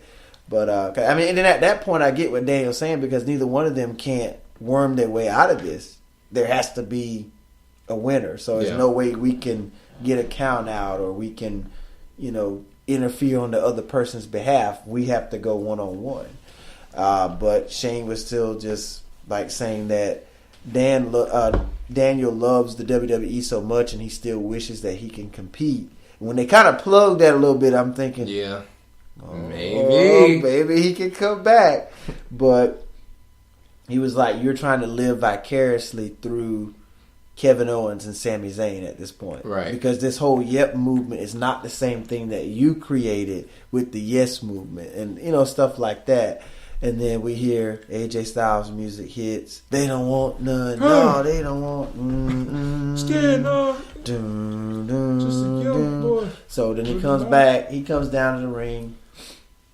He gets in the ring. He's just talking about himself as he always does. I earned it. I was built for the grind. Well, this is the house that AJ Styles built. SmackDown Live. So talking about that and how, he's done this, and he doesn't he pretty much told Shane and Daniel that with this whole thing going on with Kevin Owens and Sami Zayn, it affects him. Right. Based off the decisions that either one of you make. I'm always the person that gets affected the most by it, because I have to end up dealing with it. Yeah. So, he doesn't really care who he has to fight at this point, but he's just saying that, at the end of the day, you two talk about, you go back and forth, but I'm the one having to deal with the consequences of your decisions. So he kind of left it like that. Walks out of the ring. That ended that little segment, and then they went into the next match. It was the first match after that was it Charlotte Flair? Charlotte versus one of the Liv Morgan. Liv Morgan from the Riot Squad. I saw Charlotte won. I kind of flipped away from it. Then what kind of happened with that match? It was starting to be a good back and forth, but then the Riot Squad, of course, started getting involved. They started either distracting Charlotte, and then they pulled Liv Morgan out, kind of getting her out of trouble. Then the ref finally ejected them. By that time, Charlotte was able to just fully take over. I think he hit her straight with a boot to the face, and then went straight to the figure eight. Mm-hmm. That was it. Yeah, I know she won clean with it, but I was just wondering how she did, because I didn't notice that the Riot Squad wasn't there anymore. Yep. But she wins that match, and I think then they also announced throughout the night that they would have a top 10 SmackDown Live superstar list, which I thought was kind of cheesy for me. I really didn't care for that. But that's what they're doing now. That's what they did. So they were going to reveal that later in the day, and they also had New Day taking a poll from Twitter. Yeah, answering. I thought that was that was. I hate to say cute, but I thought that was that was interesting. That was kind of fun. It was fun to watch. It was some fun into this wrestling show. It's like, oh man, they're having fun, whatever. So, and then I don't know if that was the next match or not, but we had a big championship match on show tonight. What was the next match? The Bludgeon Brothers. Oh yeah. How could I forget that? It's one of my favorite parts of the show. So we. You're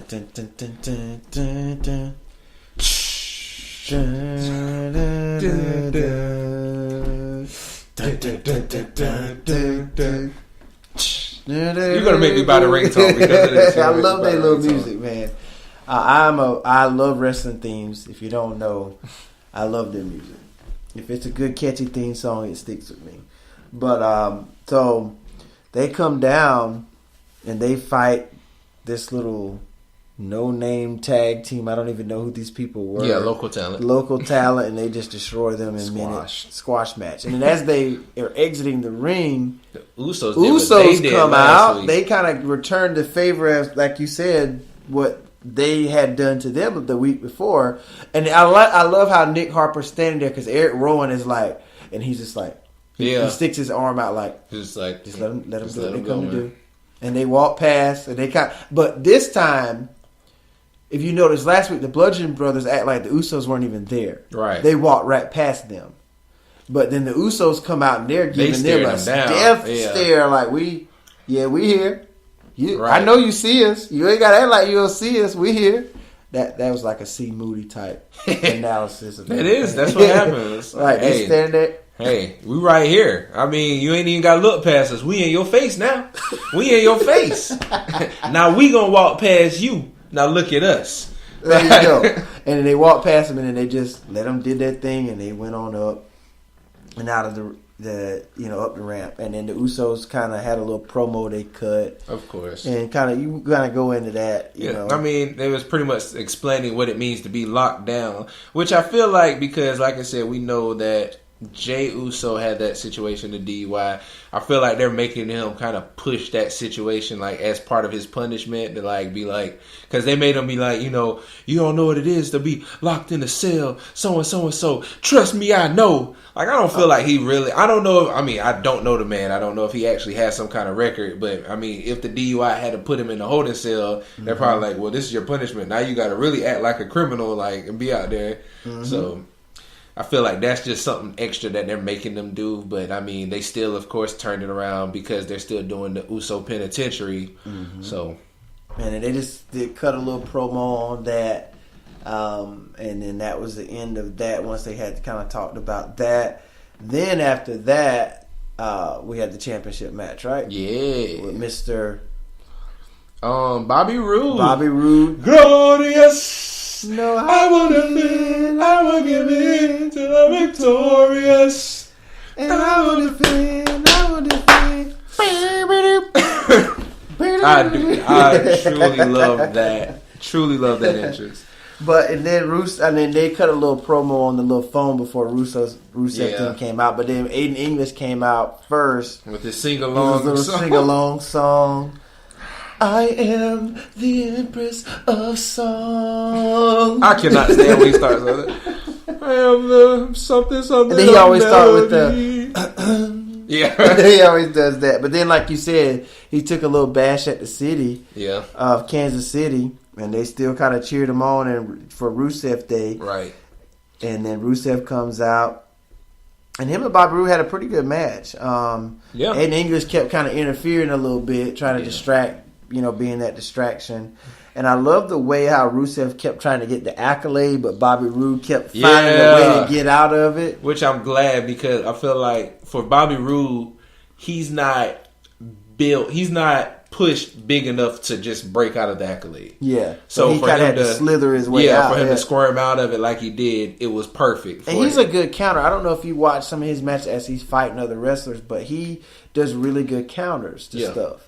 And I think he sells it very well because he's not the most, not saying athlete, because he's 40 years old. Yeah. A lot of people lose sight that he's in great shape to be 40, but he's not a powerhouse where he's going to overpower you. Right. He's got to strategically escape things, and until he can get to his point where he can hit his DDT and win it, that's what he does. But he was able to get away from the accolade a couple of times.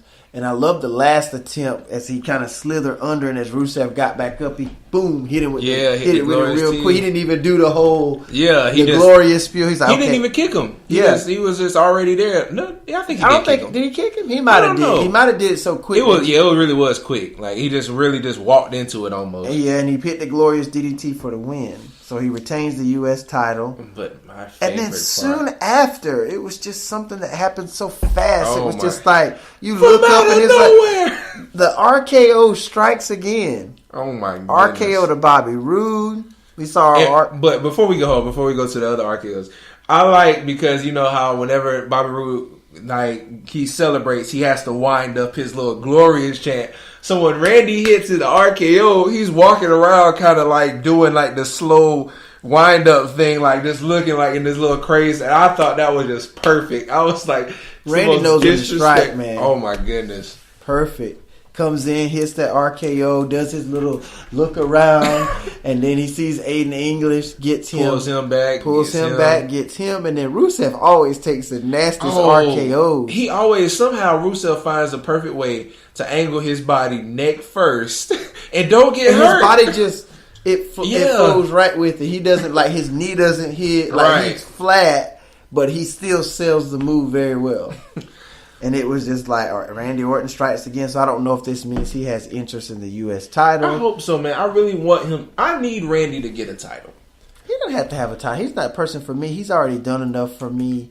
He's already been a multi-time champion, intercontinental champion, world heavyweight champion. Is Randy just going to be the person to just go out of nowhere, just randomly RKO people? I like it. I think you go with it. I mean, I think it's short in the backstage area. Somebody just random, just RKO, just segment out like they do the fashion foul. He should get them when they be doing their fashion fouls, looking for their little clues and stuff, and out of nowhere, just boom, RKO. Bro, that'd be so hilarious. You know what? I actually like that. Now thinking about it like that actually. I think they should just stick with it. That's actually pretty funny. It is so funny. It's like just random people just talking. He doesn't have a storyline he's committed to. He just randomly just shows up and just RKOs people. But in a sense, that kind of fits to what they've been pushing, like the memes over social media, like out of nowhere, just randomly RKOing everybody. Mm-hmm. So yeah, finally, that's probably the best gimmick we'll see. That's not like a work gimmick, like a throwaway gimmick, like a fun. I didn't expect that last night. It caught me. It was like, what the? Like he had no reason. Like, why is he here? Why did he do that? That's Bobby Roode. And wasn't it just last week he did that to Shinsuke? Yeah, he just got shit right before the Royal Rumble, got Shinsuke. I like it. I think they should they should really go with this thing, man, and let it go. He don't have to be too, dedicated to a story. I mean, he's earned his keep there. So now it's just RKO everything. Just RKO everything that moves. Whenever I think I'm going to go down. Who's that having a match down there right now? It looks like Shelton Benjamin? Shelton Benjamin and Chad Gable. Okay, after they match, boom. Right. Show up out of nowhere.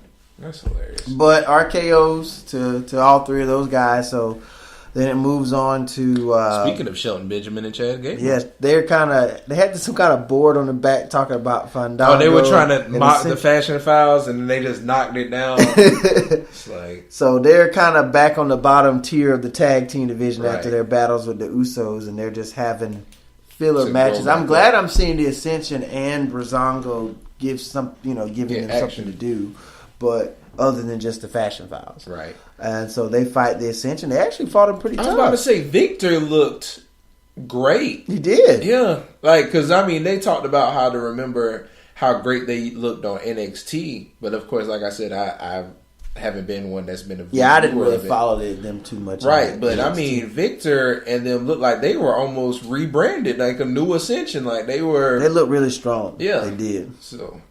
But we do know that Benjamin and Gable ended up winning the match, but they kind of had to earn it. It wasn't a little pushover match. Right. I love Chad Gable's little corner. I forgot what they call it, like the Chaos Slam or something. Something crazy where he pushes them in the turnbuckle, then rolls them first, and then hits the German suplex. I love that. Huge move. It takes a lot of strength to do that. Exactly. Because he's done that to Rusev. Exactly. And I'm like, Rusev is a big dude to be doing that to. Right. Big E, he did Big E like that. So I really like some strength. I wish they would push Chad Gable as a solo person, just by how strong his unknowing strength. I think him and Bobby Roode would have a good little rivalry. Yeah. Really would. I think they would have a good little rivalry. But there's nothing for Shelton Benjamin. I don't think they would use Shelton Benjamin for anything else than tag team right now. Yeah. So. But the thing is, after they won that, then we kind of moved on to... the number one. That's the main event. Yeah, the main event. Which gonna give it some music? Alright. Main event. Number one contenders match for the WWE Championship. Kevin Owens versus Sami Zayn. Which go ahead. I'm sorry. No, go ahead. I like how it started. It was kinda like this is competitive. Let me do this. Oh, back up. Alright, we're good. Do this. Oh, we're competitive. Back up a little bit now. Get off me a little bit. Then gets competitive. All right, now I'm serious. Kevin pushes him. And it's like, all right, we grapple up again. And this time Sammy is like, all right, I told you. Boom, slap in the face. Then we start fighting. Like, then Sammy, I think Kevin does something back to Sammy. Then Sammy finally just sweeps the legs under him, starts banging on him. Kevin rolls out the ring. He's like, calm down. Calm down. I was like, bro, Kevin is really like... He's hilarious. He's one of my favorite characters all around. And then, like, it finally just starts picking up momentum. And they're a good match. They're a good team. It was a good match. And AJ Styles ringside to watch this number one contenders match to see who he would face. And you have them going back and forth as they did, and then the action kind of went on to the outside of the ring. Towards the end. Toward the end, Sami Zayn is kind of looking at AJ Styles, kind of, like I'm provoking him. Yeah, provoking him. And AJ was like, "Why are you worried about me? You be focused about the match." He even turned his chair around. He was trying not to get involved. Like, he literally... Sammy's talking to him, and he like kind of spins the chair around. Right. And I don't know what Sammy said. And next thing you know, AJ just lunges out of the chair, right hand. But they were trying to say that when he pushed the chair, he pushed AJ around when he pushed the chair. So that was him pushing, making the first move. And then he knocked both of them out, which led to a disqualification. So at this point, there's no winner because it's a disqualification. Right. And then AJ's just screaming in his, out loud, I wanted a winner. Right. And then Dan Bryan comes down, makes it official that at Fastlane, AJ Styles will defend the WWE World Heavyweight Championship in your favorite match, in a triple threat match versus Sami Zayn and Kevin Owens. And that's what we got. Same thing we saw at the Royal Rumble, but just the name of the match changed. Yeah, now everybody should fight each other. It's no longer a 2-on-1. I think they'll start out maybe working together, and I think when it comes down to that pin, they'll try to pin. No, then it kind of goes into they battle. You know what? This is the twist that I think it might happen. Which I don't know how they would make that happen, but they still they come in there fighting like they're still bitter enemies. And then towards the end, somehow one of them wins, and then they come back buddies and we did it. We're the new co-champions. I don't think they'll take the belt off AJ before Mania. I don't think so either. I like that logic though. I think AJ will retain though. All right, so since I'm doing my whole conspiracy of making a whole bunch of multi-person matches for WrestleMania, which is going to be the Nia, Alexa Bliss, and Asuka. If they say, Kevin Owens and Sami Zayn, I said, I don't know what I was thinking. Boom. You probably want to say boom. That's exactly what I want to say. But yeah, they take it and they be like, we got you. We're co-champions now. AJ has to get a rematch. Shinsuke's already guaranteed to be there. We have a fatal 4-way at WrestleMania because the co-champions... Shinsuke. Huh? I don't think that's fair to Shinsuke. Do you think Vince McMahon cares about fairness? I understand, but I think you need to give that moment to AJ Styles and Shinsuke to tear the house down at WrestleMania. I do. I believe that too. And in all seriousness, that'll be the only match that I'll really be invested in that I've seen that they've made so far for Mania. Because I'm not excited for this Roman brawl. I honestly think AJ and Shin should main event it. Should be the last one. But they're going to make it Roman again. So he can say, I've main evented WrestleMania 4 years in a row. I told you, I feel bad that I'm not invested in Roman anymore. I'm not invested in that. At least I'm not invested in Roman fighting Brock again. That's what I'm saying. I want Braun. I want Braun to win. Braun should do it. I think Brock shouldn't even be in the equation. I think it should be Braun and Reigns. I would love that for the That's title. What I want. Finally, that's what I would want. Yep. But this is what's going to be at Fastlane. It's the SmackDown Live exclusive pay-per-view before WrestleMania. So we have the main event locked in. Don't know about the other matches yet, but they hadn't really kind of set aside what's going to be for the U.S. title, the tag titles. I'm hoping Bludgeon Brothers, but I think you can't do that at Fastlane, man. They're not. Fastlane is too irrelevant of a pay-per-view. But you need to have them fight them at a meaningful. But I don't feel like they're going to push the Bludgeon Brothers at a WrestleMania because I think it's like the Bludgeons are like we know they're there. We've got other stuff we want to do before we get to the series right now.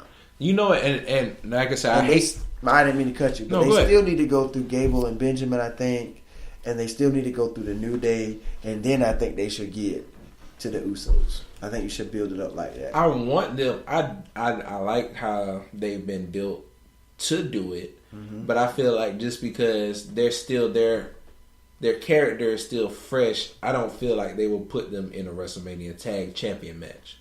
And even so, even if they still have a great build-up, I feel like, if anything, right after WrestleMania is when they'll finally allow the Bludgeons to go for it. Okay. Which I can see that happening. It's just solely because I don't feel like WWE is going to push them that hard right now. Like, I feel like the matches between Shelton and Gable is what they're possibly going to look forward again, or they might even just go ahead and say, "Hey, we're going to do the New Day again." There we go. Yeah. Like, they might as well put, because they've had the best tag team matches of both brands between those two, so they might let them go at it again on WrestleMania. Because last year's WrestleMania was kind of, the New Day didn't even compete, and then most of the tag team was pretty much the New Day were the hosts. Yeah, they were the hosts that year. Yeah, last year. So. But who was the tag team champions last year? The Raw tag team champions. There was the Bar? No, they weren't. It was Gallows and Anderson. Really? Yeah. I remember they had to fight Big Cass and Enzo, Sheamus and Cesaro, and they added the Hardys into that ladder match. Yeah, I feel bad because I don't remember the Gallows and Anderson being tag champions. That's sort of how misused they've been. Yeah, sad.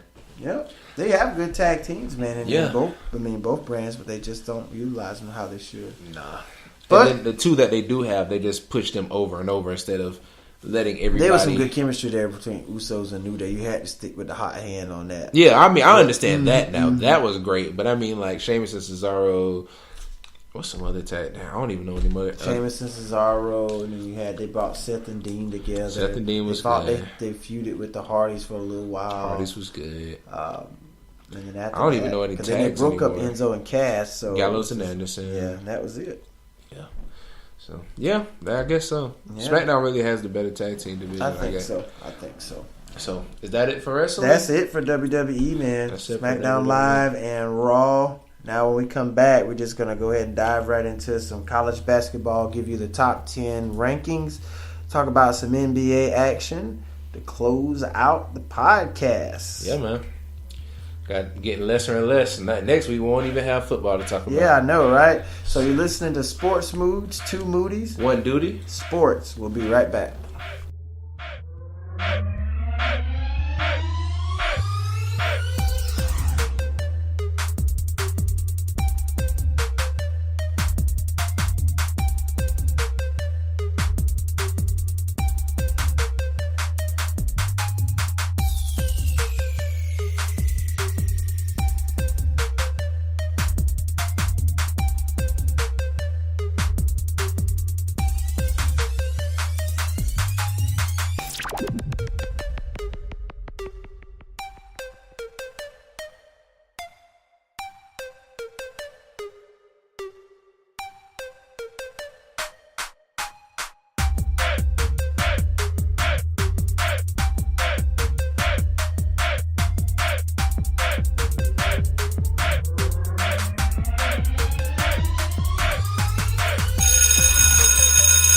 All right, welcome back to Sports Moods, 2 Moodies.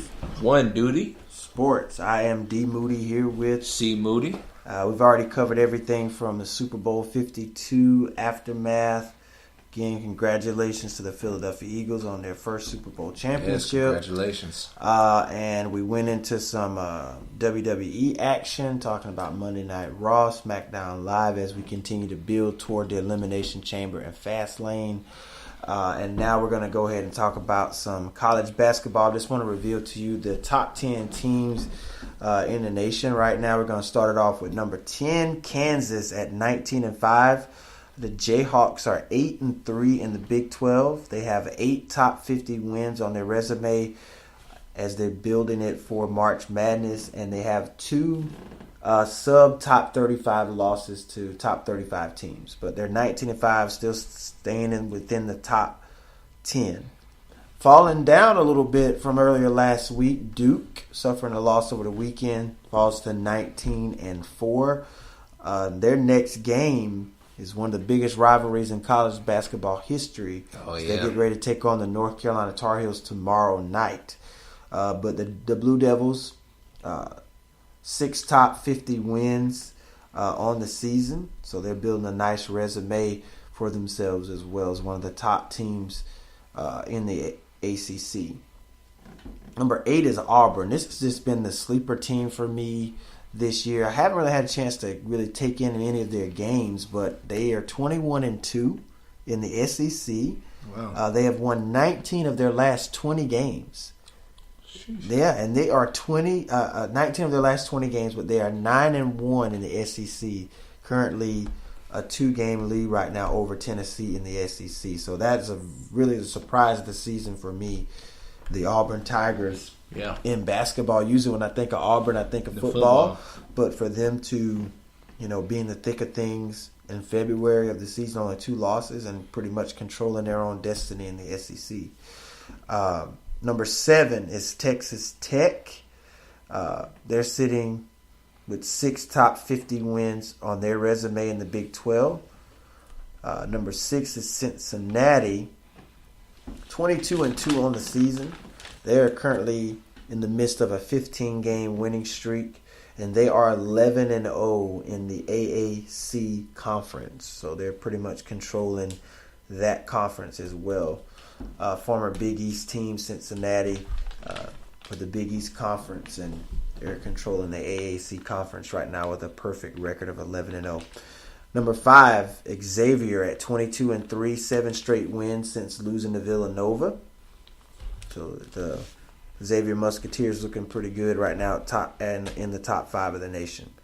Number 4 is Michigan State. And the fallout of all this scrutiny with the scandal that's going on at Michigan State. Tom Izzo is still leading the Spartans to a really good record at 23-3. They have 5 top 5 wins, 7-game win streak right now, and they have a big matchup with Purdue on Saturday. So that could be a big matchup as far as Big Ten supremacy goes. Yeah. Real quick, they said Michigan State said this is their best start since 2000, 2001. Yeah. And in that season, they reached the Final Four. Yeah, they reached the Final Four. So. I actually think they won the national championship that year. I think they won the national championship back in 2000. I think they beat the Florida Gators and Billy Donovan back in 2000. They had Mateen Cleaves was the most outstanding player in that game. But that's the only championship that Tom Izzo has for Michigan State. He's still revered as one of the best college basketball coaches that we have in the game today. Right. He's taken them to a number of Final Fours and championship games. Number 3 is Purdue at 23-2. They currently have won 19 games in a row. One of the leaders out there in the Big Ten Conference. Number 2 is Virginia from the ACC, 22-1 on the season. They've won 14 straight games since losing to West Virginia early in the season. And they are the number 1 team in the ACC right now as far as the regular season standings go. Especially with impressive wins over North Carolina earlier this season, as well as against Duke at Cameron Indoor Stadium. Quality wins for Virginia. Number 1 is Villanova, 22-1, representing the Philadelphia area. Yeah. 7 top 10 wins this year. They only have a single-digit loss on their record to Butler, but they're 22-1 right now for Jay Wright and Villanova Wildcats. Some other notable teams right now outside of the top 10, number 15, West Virginia at 18-6. Quality wins on the season for them. Wins versus Virginia, and they've beaten Oklahoma and Trae Young twice this season in Big 12 play. Right behind them, speaking of Trae Young, at number 16, Oklahoma, they are 16-7. They have 7 top 50 wins, including some good wins versus Texas Tech, Kansas, and Wichita State. Number 7 is my pride and joy, the North Carolina Tar Heels. 4 victories over schools in the top 25. They are 17-7 on the season at number 17. Okay. And number 22, Kentucky. It's just I'm just not used to seeing them down there that low. Doesn't even sound right. Yeah, it doesn't sound right to hear them or North Carolina, to be honest with you, being below the top 10, top 15. But Kentucky's had an up and down season, including losing last night to Tennessee. They've lost to Tennessee twice this season in SEC play. But they do have 4 top 50 wins, including 1 versus West Virginia. But Coach Cal is still trying to establish some type of consistency with this young team that he has. They're number 22 right now at a 17-7 record. So that's just some coverage on the college basketball standings and how things look right now as far as your top 10 and some of the other notable schools outside of the top 10 but in the top 25. As we press forward toward March Madness, we're getting down to February. Yeah, man. Teams are trying to polish up that resume to try to get a bid, get into the field of 64 to try to compete for a national championship. Whew. All right, we're going to switch gears to C Moody right now, who's going to talk to us about some NBA. In the NBA, man, before I get into the games going on tonight, have to talk about a noticeable one that I had some coworkers talk about today, which was last night's game between Oklahoma City Thunder versus Golden State Warriors, where the Thunder won 125-105, led by Paul George with 38 points, 5 rebounds. And right behind him, Russell Westbrook, 34 points, 9 rebounds, 9 assists. For the Golden State Warriors side, you got KD at the helm with 33.6 rebounds. Steph Curry had 21 points, 5 rebounds, 5 assists. So good game, better win for OKC. My coworker talked about how that they feel as though the Thunder owns Golden State right now. I feel like it's going to be the same outcome come playoff time, which I feel like if OKC continues to have as good of a... Well, they're right there in the middle. I don't feel like they're going to be the first to see each other, but it's not going to boil down to it might boil down to Western Finals. Who knows? But I don't know. We'll see. I mean, if they come across each other, time will tell. I mean, as far as athleticism, I feel like OKC definitely has the better team, but time will tell. You still have to play with the phenomenal shooting of Kevin Durant, Steph Curry, Klay Thompson, which unfortunately has his stints here and there. But, and as a shooter, you're going to go through streaks. Exactly. You're going to have ups and downs. Even Steph has it. It's just Klay's has been more noticeable in recent times. So, but he makes up for it on the defensive end. Definitely. He's a good defender. He really is. And I feel like their starting core is a pretty well defended. Well, at least most of them. Because, people argue about Steph's defensive performance, which I can see. Draymond Green, of course, I feel like is a defensive person. I just want him to get his mental mindset in check. Yeah. If he gets ejected from so many games, he loses his cool so easily. Right. Like last night, he got 2 technicals and got thrown out of the game. Didn't know that. He used some profanity. I think there was I want to say it was a female official in that game last night. And he kind of called her out her name, as you could kind of read his lips. Yeah. I think he got hit in the mouth. He had a little bit of blood in his mouth, and he was just kind of going off about that, is what I saw on Sports Center. And then later in the game, he got another tech, and then he just loses his cool so much. And I think you got to grow up. You got to learn how to grow up, be mature. But my thing is, I feel like Steve Kerr needs more. I'm not saying he doesn't have control of the team. Because we've seen Durant get techs this year. Now, I've never seen Durant really lose his cool as much as he has since he's got to Golden State. Steph I don't know if he's got this year. Yes, Steph as well. I don't know if they have a chip on their shoulder or what's going on, but arguing with the refs is going to make people not. People still going to like Golden State, but that's going to be a noticeable thing that people see. And it could alter the way they are officiated in the playoffs. It really could. Because of the blatant disrespect to the refs and how they just, openly just go at it in the game. So I just think that that need to be something that they need to look into and kind of tone that down a little bit. Definitely. As far as the games going on tonight, we have some games that are in action right now. Utah Jazz in the third quarter with the Memphis Grizzlies. Jazz are up 49-45. Very low scoring game.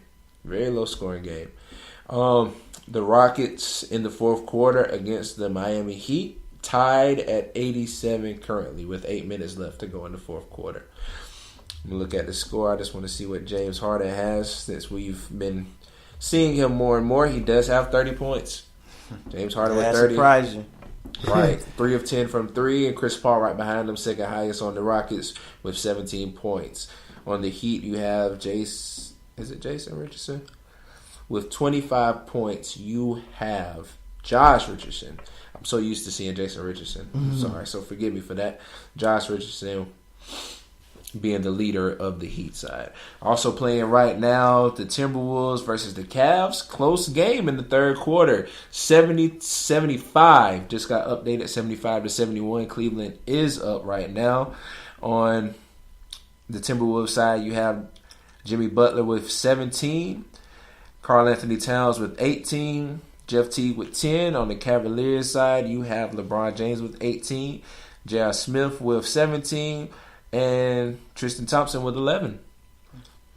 So getting close. It's now 80. Let me look at back because it's updating quick as I'm going along. 80-74. Cleveland Cavaliers are still up. Also, that just finished the Pistons versus the Brooklyn Nets. The Pistons did win 115-106. Blake Griffin, as we know, just got recently traded. He did come out with 25 points. Shooting 9 for 19 field goals. On the other side for Brooklyn, you have Allen Crabbe having 34 points against them. Wow. So, good performance. And good to see the Pistons are, which still for a while have been in the playoff picture. So, it's good to see maybe Blake Griffin can maintain that, get them back in the picture just right outside of the playoff picture. The game between the Indiana, I always want to say Indianapolis, Indiana Pacers and New Orleans Pelicans has been delayed because of a roof problem. They did have a roof leak, so because of that, the game has been currently delayed. And later on tonight, we have the San Antonio Spurs taking on the Phoenix Suns, 10:30 Eastern Time. As far as the standings go, just shoot through that. On the east side, you have Philadelphia, like I said, right at the 8th spot. Detroit right behind them. Outside looking in, 27-26. Philadelphia 76ers at number 8, 26-25. Number 7, Miami has dropped down, 29-25. Indiana Pacers at number 6, 30-25. Milwaukee Bucks, 30-23. Number 4, Washington Wizards, 31-23. At number 3, Cleveland Cavaliers, 30-22. Number 2, Toronto, 37-16. Number 1, Boston, 39-16. The top 3 of the East has remained the same for a while now. Quite a while. On the Western side, we have at number 8, New Orleans Pelicans at 28-25. Number 7, Portland Trailblazers at 29-25. Number 6, Denver Nuggets 29-25 also. Oklahoma City at number 5, 31-24. Number 4, Minnesota Timberwolves 34-22. Number 3, San Antonio Spurs at 34-21. Number 2, league leading James Harden and the Houston Rockets 39-13. And number 1, Golden State Warriors 41-13. That's what's going on with NBA. One other thing, as we're looking towards the end of the trade deadline, I haven't looked at it recently, but before we start the podcast, what I noticed happening is the Knicks trade their center Willie Hernan-Gomez to the Hornets in exchange for forward Johnny O'Brien and 2 second-round picks in 2020 and 2021. Now, as you go through all of that, and you so eloquently did that, I talk about the elephant in the room. Have at It's it. the Cleveland Cavaliers. It's a stench coming from Cleveland right now, and it doesn't smell good. I mean, I understand you love to say it's the Cleveland Cavaliers. They're still third in the East.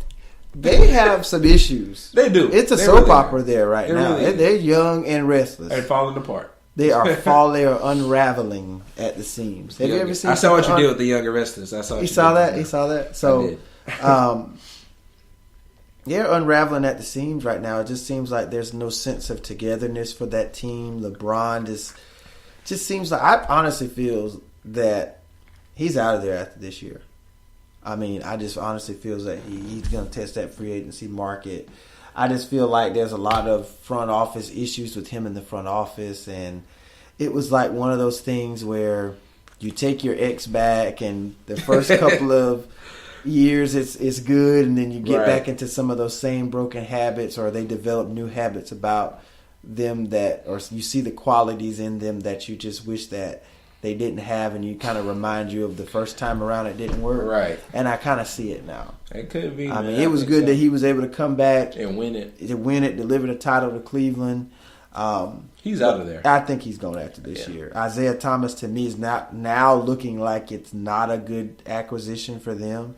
Kyrie is out there in Boston thriving right now. Definitely. And I think a lot of them say a lot of the speculation is coming from that LeBron really didn't agree with the trade for Kyrie. He really didn't want to lose Kyrie. I believe it. And now he just kind of felt like he was ignored when it came down to that. I mean, but it seemed like it was Kyrie's decision. I don't. It was feel like, at the end of the day, it was Yeah. Kyrie's decision whether LeBron wanted him to stay or not. If Right. he was going to leave, he was going to leave. Which and I still say now, respect to Kyrie for wanting to make his own road.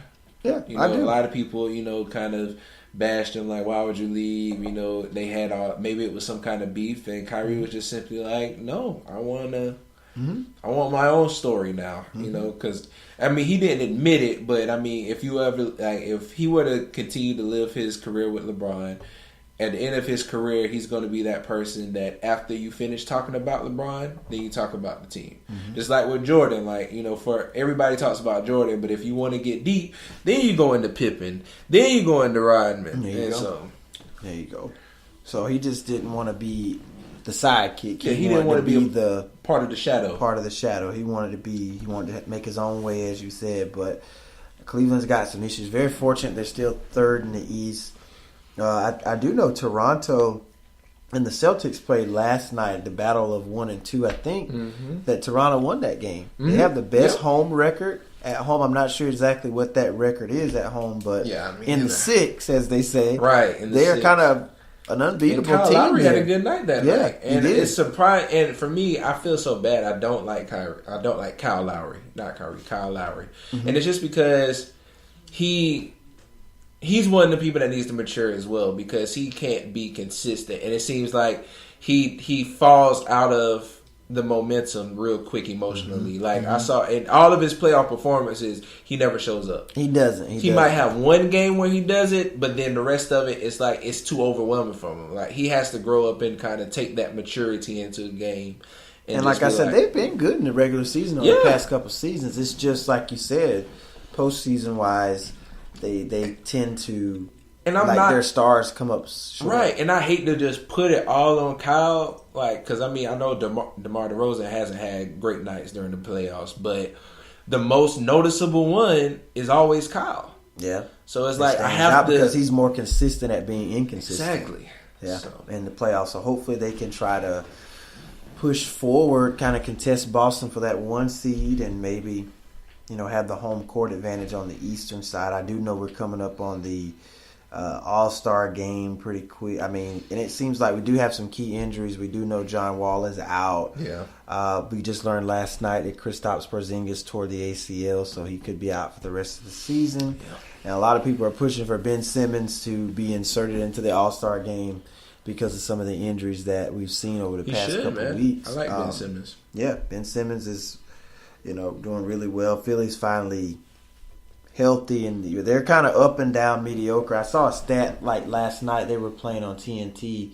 I think they had a record of I don't remember what the record was. They had a really good record with Embiid in the lineup. Yeah. And without Embiid, they were 8-10, or they were 25-17 or something like that with Embiid, and then without him, they were 8-10 because he rarely plays back to backs. Yeah. So, I kind of mentioned that a couple weeks ago about Colin Cowherd, kind of gave him a hard time about that. But he has missed a lot of games due to injury, but this has probably been one of the first full seasons that he's had without having to deal with injuries. And I honestly feel like for the long haul in the postseason, you got to be available to play. Yeah. Now, you're playing every other night. I know you're not playing back-to-back, but you can't say, I'm playing game 1 and then I'll come back game 3. Yeah. He's going to have to definitely, I don't know what it is. Maybe it's because he's out so long, he hasn't really had his body physically durable enough to withstand it.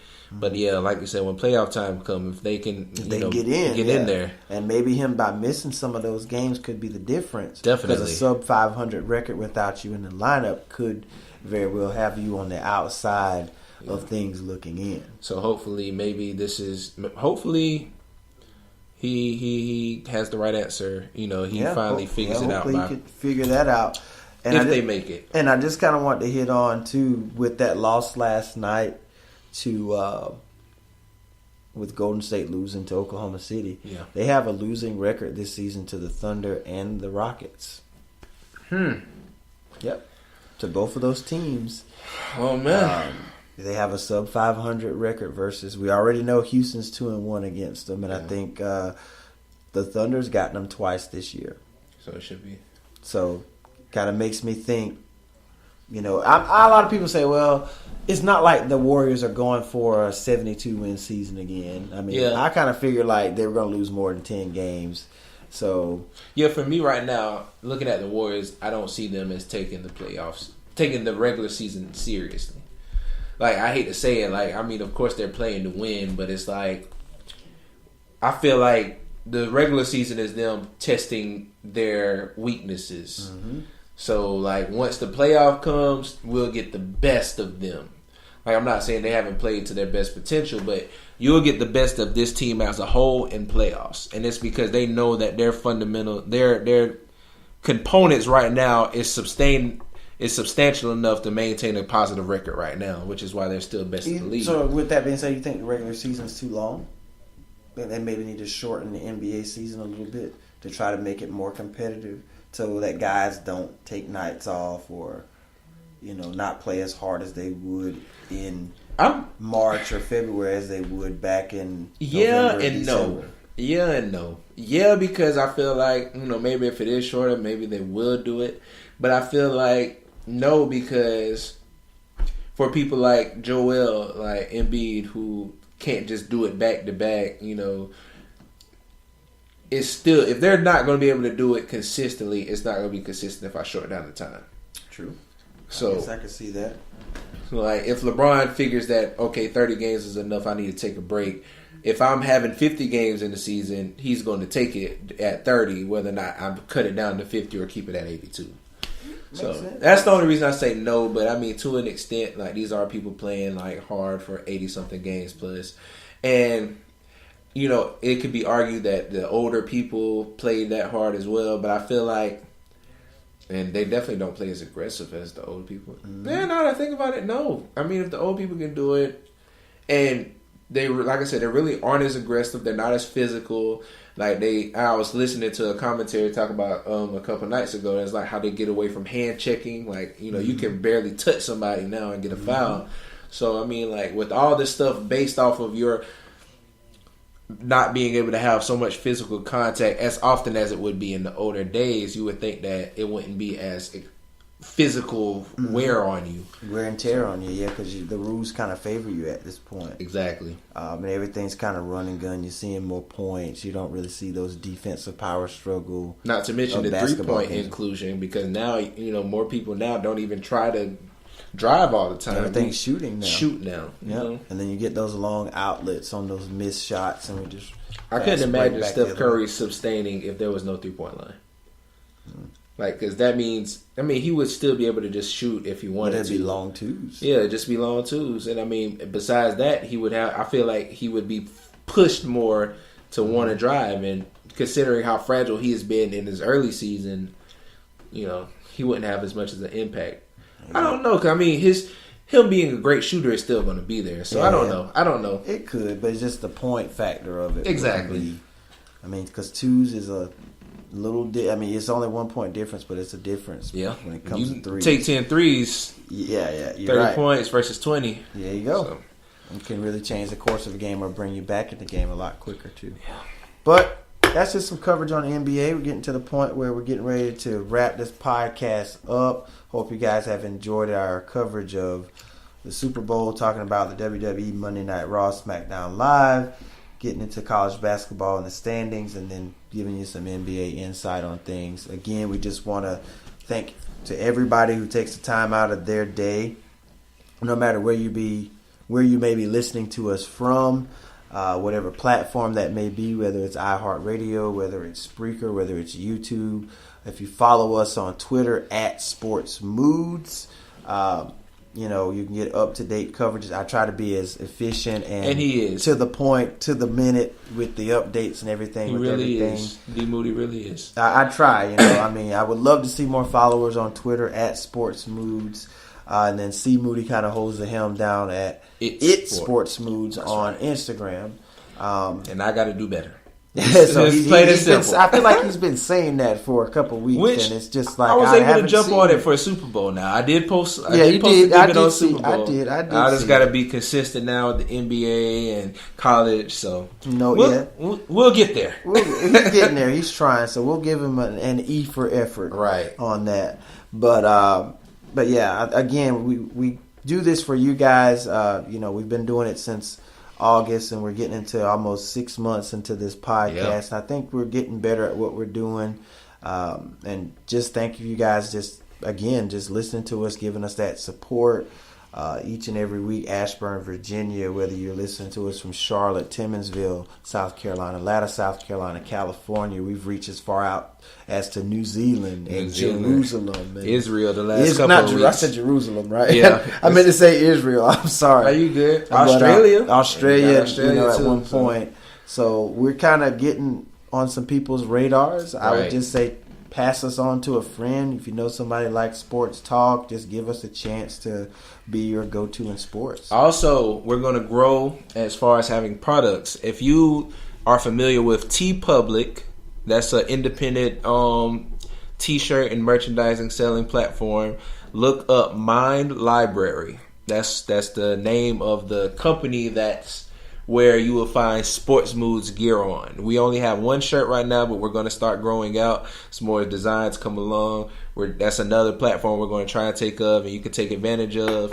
We have that and some other great things that we're looking forward to in the near future, as well as trying to do visuals. We're going to have some video podcasting. So you guys can finally see the faces with the names, and you can see my reactions to some of the stuff that C. Moody is spilling out over there on the other side of this table. But we are going to eventually try to kind of do some new things, try some new things. I actually brought up some ideas of also possibly having a call-in. Yeah, if we can get a set time when we're going to do our podcast, you guys can call in, or we can do a poll question to give you a chance to win some prizes. Try to have a giveaway. A gift card. Yeah, gift card, a giveaway, some type of a gift to you guys for just being fans of us and listening to us. So we're trying to kind of branch out and try some new things to try to get more exposure for this podcast and to try to be better suited for you guys to be your go-to in sports. There you go.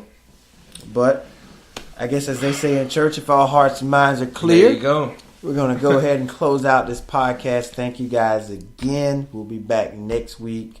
Hopefully better than we were this week. Yeah. And you guys have a great week. Enjoy your week. And we're going to go ahead and close this thing out.